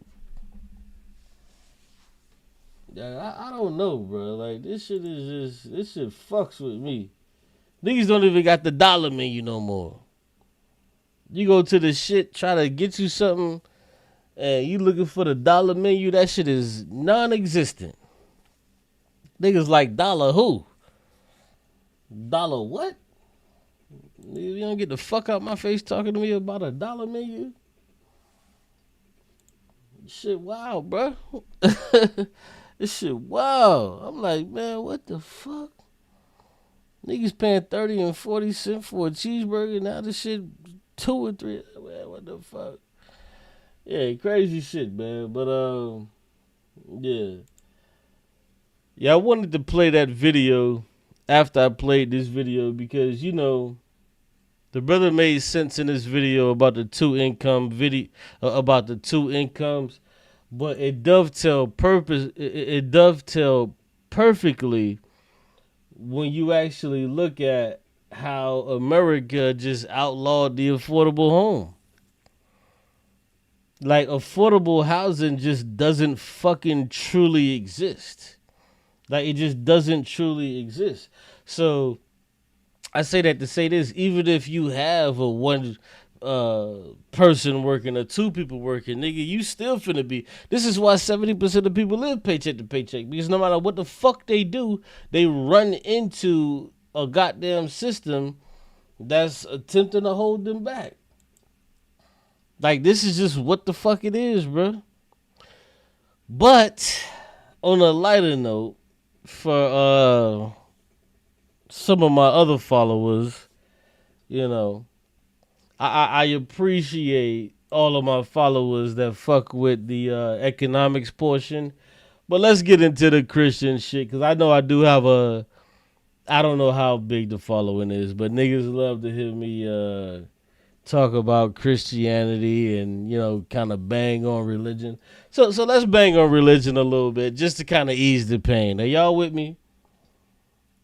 Who's down to bang on religion a little bit and have a little fun with that? Let's bang on religion. You know what I'm saying? Just to end the night or whatever. Oh, it's past 12 o'clock. My bad. Hey, happy holidays to you niggas.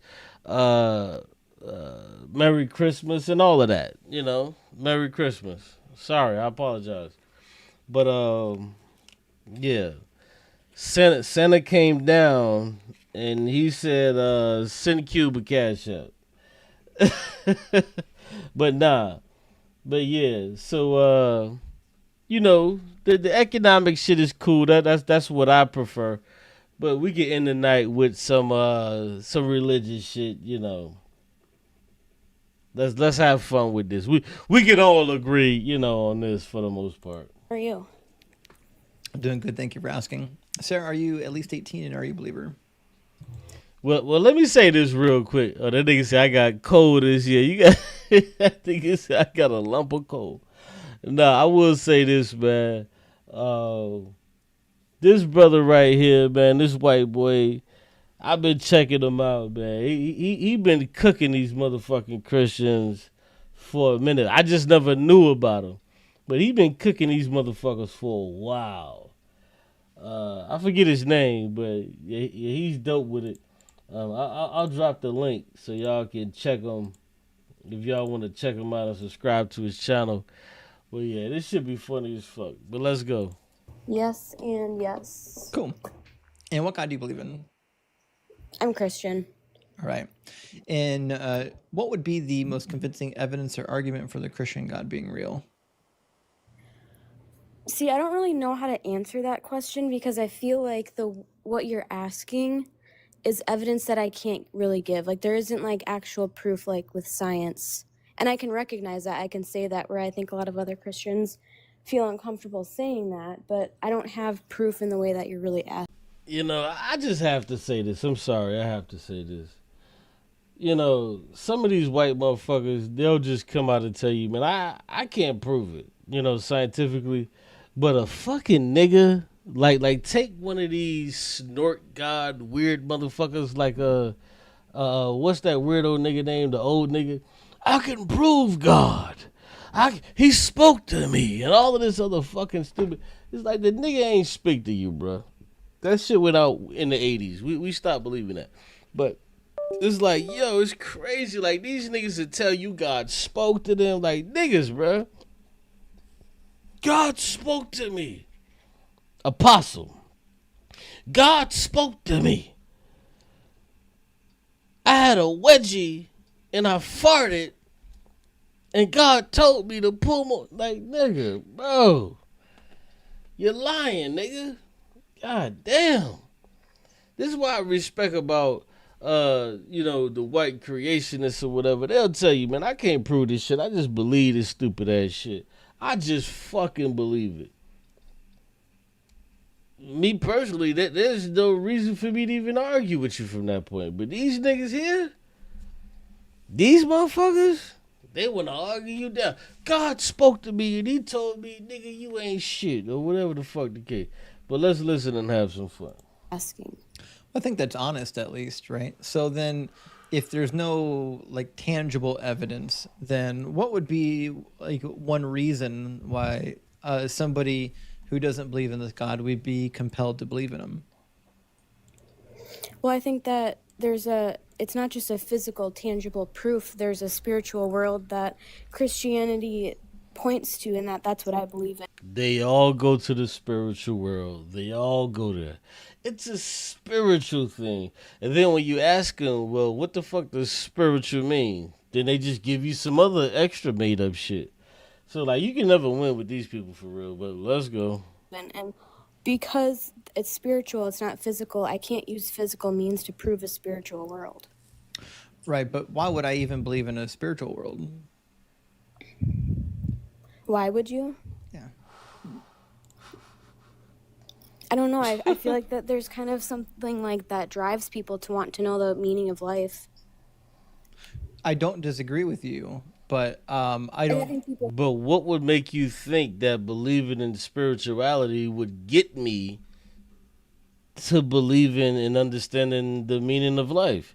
So if you have this spiritual belief, thought, or idea, you're saying that just because I don't have it, you have the meaning of life.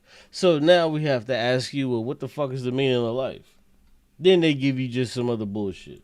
I think there's more to life than just what's physically right in front of us. Sure, I believe that people have that intuition, right? But to me, I mean, just because you have that intuition doesn't mean that it's true, right? So, like, I would need something other than, like, people want it to be true to believe that it was true, you know? Yeah, and I get what you're saying, and that's where it's hard to have, like, I can go into more of, like Bible, like, disagreements.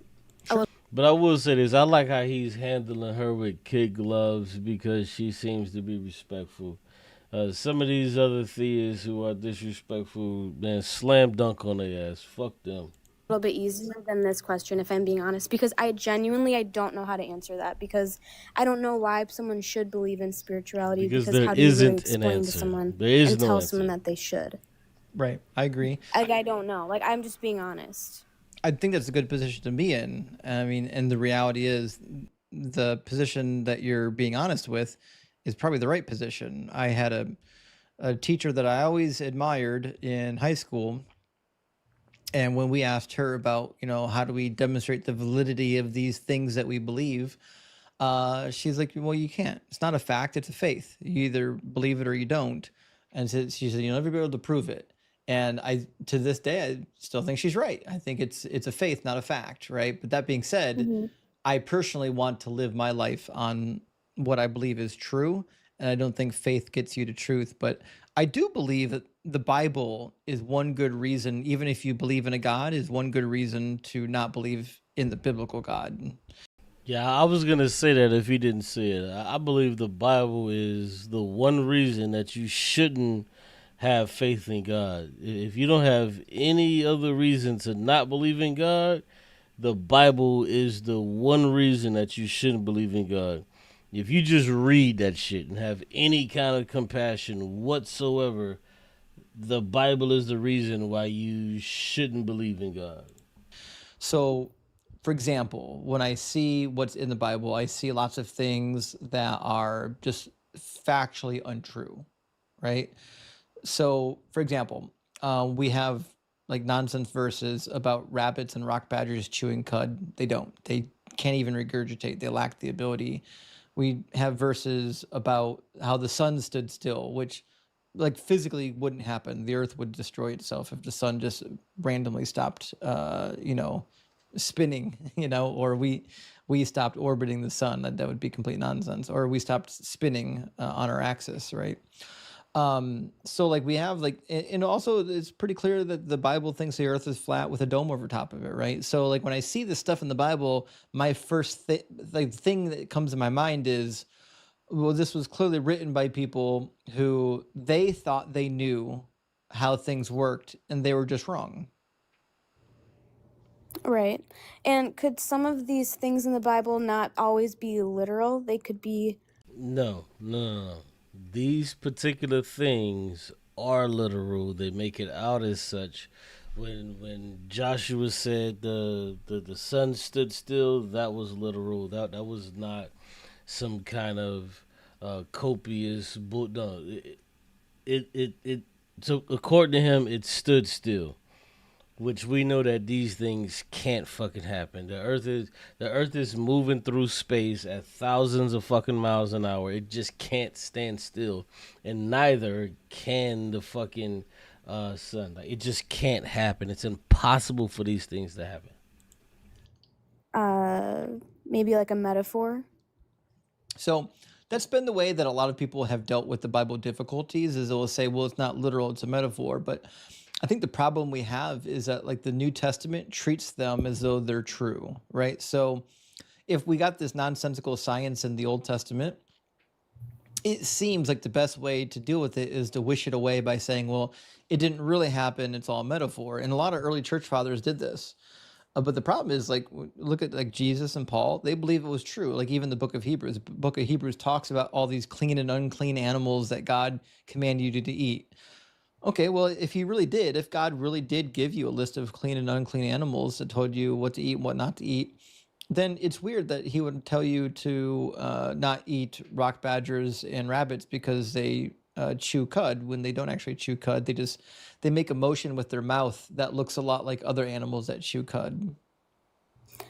Okay, well, two things. First of all, it's very normal, like day to day, like our normal life. We talk in literal terms, we talk in metaphorical terms constantly, and we go back and forth all the time, and we can recognize that that's a normal thing to do. I mean, day to day, we talk in metaphors, and then we switch to talking in literal, and we can intuitively tell which one is literal, which one is metaphorical. And secondly, when you said that those two animals, they look like they're chewing cud, but they're not actually, maybe people in that time period that don't have the ability to test the way that we do, they thought they were chewing cud, but they weren't. But they thought that they were. But I agree with you. Yeah. So on the second point, yes, people at that time period witnessed the behavior of these animals. They said, hey, they're behaving in a way that looks like other animals that chew cud, therefore they chew cud. And it turns out they were wrong. The problem is that this wrongness is placed in the mouth of God. And I agree, we can intuitively tell when there's a metaphor afoot, right? For example, if I said that, I drove really fast today to work, I was an eagle, like Okay, I wasn't really a bird. I'm using a metaphor for a large, fast, quick flying bird, or I could say like a falcon, a very fast bird, right? Like typically when there's a metaphor, it's couched in this idea of something that obviously wouldn't make sense if it was literal, right? But the law given by Moses is couched in a very literal sense, and the whole of the Bible tells you over and over again, God gave you this law, you must follow it. You must follow it forever, right? So if the Bible tells you over and over again that God gave this law code and you have to follow the law code to a T or else he'll punish you, I'm inclined to believe that it's just a law code. Well, yeah, I think the law was literal, yes. And so I guess that that be the part that I don't understand, is that they understand that there's a law, and they totally understand this law. When it comes to homosexuals, they understand the law. When it comes to not mixing their fabrics, they don't understand the law. But for some reason, when it comes to making up all of this spiritual mumbo jumbo, they end up forgetting the law again. To me, it's crazy. Either you believe it or you don't. that's where I'm kind of I guess, yeah, I get what you're saying. Maybe I'm going back on and if it was God that said to not chew or to not eat animals that chew the cud, and then he said it was a rabbit, I get where you're coming from. But I mean, yes, I still do agree that the law was literal. The law is not what we're supposed to be abiding in today, though. No, I agree. Like, according to Christian doctrine, right, you don't have to follow the law anymore. But like, whether or not you have to follow the law, I think is irrelevant. If God told you not to eat rock badgers and rabbits because they chew cud, the fact that we don't have to eat them, to me, is kind of irrelevant. The fact that he said they chew cud is the problem. But I would push back a little bit on this idea of not having to follow the law, because I think this is one of my main complaints with the Bible, which is that the Old Testament tells you over and over again to follow the law forever. In fact, God says all the days that you live on the earth for you and your children and your children's children after you. And he even said, he didn't say it's too hard for you to follow. He said in Deuteronomy chapter 30 that this commandment is not too hard for you, is not too far away from you. But when you get to the New Testament, they're like, no, the law was temporary. It's too hard to follow. It was a burden. And like, I'm reading the New Testament, I'm like, this New Testament has never read the Old Testament. The Old Testament says over and over again that the law is forever, it's eternal, and it's perfect. So like, well, even Jesus says that though in the New Testament, is that he didn't abolish the law, he fulfilled it. Right, which is another problem, because according to Jesus, you should still be following the law. It's not till after Jesus already dies that this doctrine develops where the law is being done away with. That's not a Jesus doctrine. That's an apostle doctrine.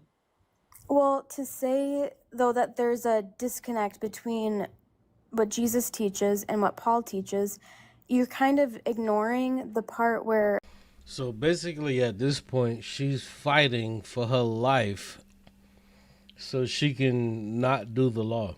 This is where the fake black Hebrew Israelites, they're always going to be correct here when they say that you need to follow the law. But one point that they miss is that Jesus changes that shit. But they still try to follow this fucking cult leader Jesus, which was always crazy to me. That's why when I was a fake black Hebrew Israelite, I stopped following Jesus, because I'm like, yo, this dude was wrong. He's telling you not to follow the law, but in the Old Testament, God, the Most High, is telling you to follow the law. I think it's in John, where John says, or sorry, not John, where Jesus says in John, before he is crucified, he said, I wish I could tell you more things, but once I leave, or I'm not quoting this perfectly, but once I leave, I'll send a helper and he'll lead you into all truth. Yeah, but what you cannot do is subsidize or go past what God is saying. God didn't come down and tell you that now that you can eat pork. God didn't come down. He never came down and told you that. So it doesn't matter any other way God said you can't do this, you can't do that, you can't do this. Because, see, they would never do this with covet your neighbor. They would never do this same thing that they're trying to do with be a homosexual. When it comes to being a homosexual, they point you to the Old Testament. When it comes to changing laws to where now it fits their lifestyle, then they go to the New Testament. Like, this is what I just saw it as confusion, but the fake black Hebrew the fake black Hebrew Israelites, they're just as fucking stupid that they do the same goddamn thing. Yes, precisely. Mm-hmm.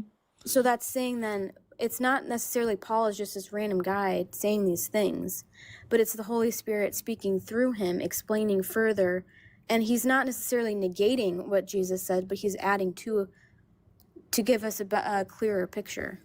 Well, first of all, the argument that you're laying out is the correct argument. In fact, that's the argument used by the early church fathers, which is that the earliest church wasn't prepared to hear this new revelation, right? It had to come after Jesus.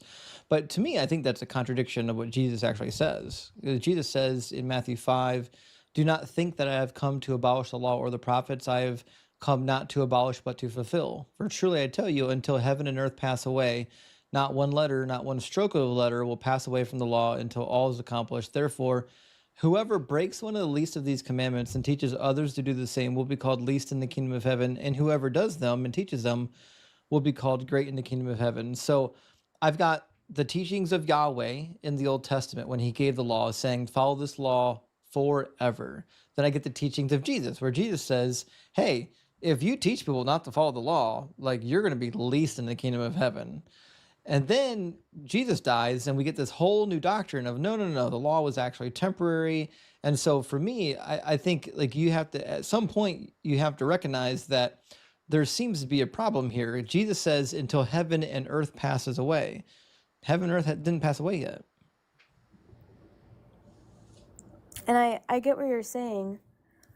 I still don't see the problem with that, though, because I understand what he's saying is that the law is still there to show us consistently what we're doing wrong. And he's saying he fulfilled it by saying, and if we don't follow that, we still need Jesus to I guess, atone for our sins.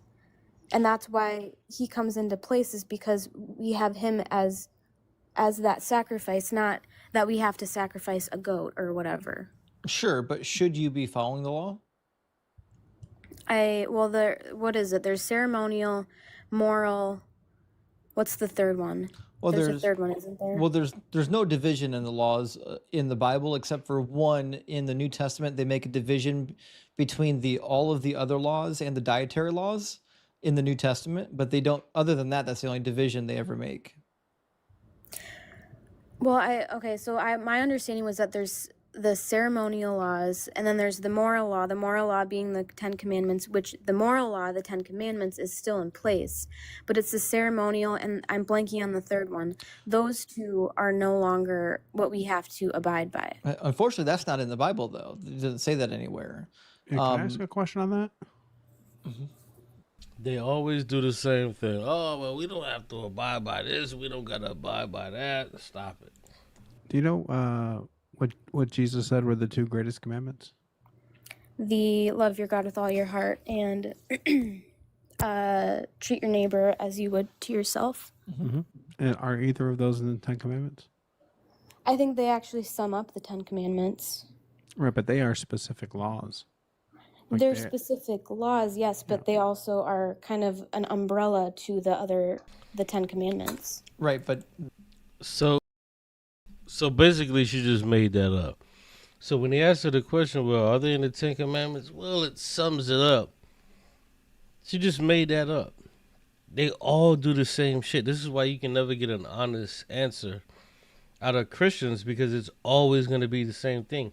Oh, well, this is actually spiritual. Oh, well, this sums up this thing. Like, bro, it doesn't say it. They're not in the Ten Commandments, right? No, they're not in the Ten Commandments. Right. So there must be moral laws outside of the Ten Commandments? Well, I feel like then those 2 commandments, for you to say that there's moral law outside of the 10 commandments, then those other... Correction, you don't get to feel. We don't care what you feel like. God doesn't care what you feel. If God felt shit, he would have not killed all of those people when he killed them, including the newborn babies when he killed them during the flood. God don't fucking feel. So why the fuck would you try to come on here telling us what you feel? God doesn't feel. 2 would need to deviate from those 10, and I don't think they deviate at all from those 10 commandments. I'm not saying they deviate. What I'm saying is that they're commandments that are not included in the 10 commandments, right? Just like the commandments to remain a virgin if you're a woman is a moral law. It's not part of the 10 commandments. Okay, yeah, I get what you're saying. And yes, I see where you're saying it, that it is in addition to the 10. But I don't think they're 2 completely different commandments from the 10. I think they are pretty closely related, if not almost the same thing as the 10 commandments. Well, so we've got hundreds of moral laws in the Mosaic Law that are not part of the 10 commandments. I'm trying to figure out why you're specifically trying to single out just the 10 commandments, because Jesus doesn't do that. And maybe this is just from I'm not like a biblical scholar, so I don't know 100%, but from my understanding is that there are 3 groupings: the ceremonial, the moral, and I'm still blanking on the third, and it's that third one and the ceremonial that are not something that we need to continue with. And that's what Paul says in Acts, where he says the Gentiles don't need to keep acting in favor to those laws. That's what I'm saying. Yeah, Paul said that you're free from all of the laws. He said you're completely free. He says even of himself, a Jew says, I'm no longer held by the law. So we agree. Paul says you're not held by any of these laws. The problem is that Jesus and Jesus's daddy disagree. They say to follow the law forever. And that's the biggest problem, is that God is saying this is the law that you must follow forever. But then Jesus comes around, or people that are writing for Jesus, and they're saying, hey, you don't have to follow this anymore. It's just such a huge contradiction to where it doesn't even make sense. And trying to make sense out of it, you have to twist yourself in the fucking pretzels. Until heaven and earth pass away, right? He didn't say just the 10 commandments.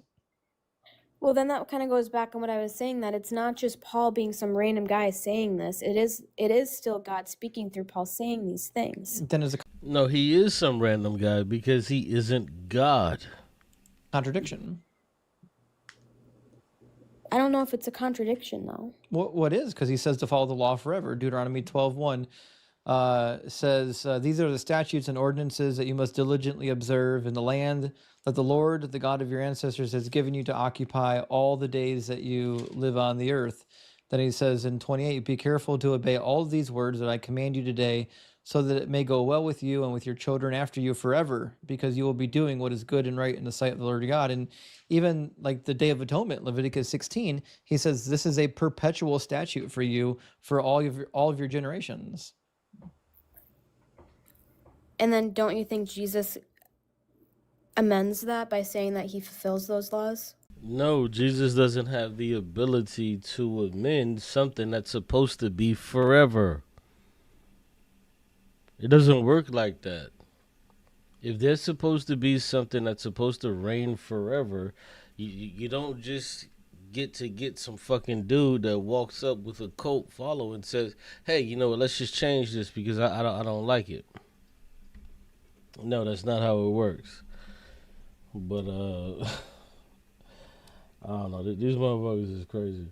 But yeah, let me drop the link to his show, because you guys may be interested in checking him out. He does a lot of live streams and dope shows over there, so you can go check him out over there. And I'm gonna go ahead and end it right here. Like I say, Merry Christmas to everybody who's following it or whatever, you know what I'm saying, and all of that good stuff. And definitely shouts out to the people that supported on the Cash App. We definitely appreciate you guys. But yeah, I'm about to go ahead and shut it down.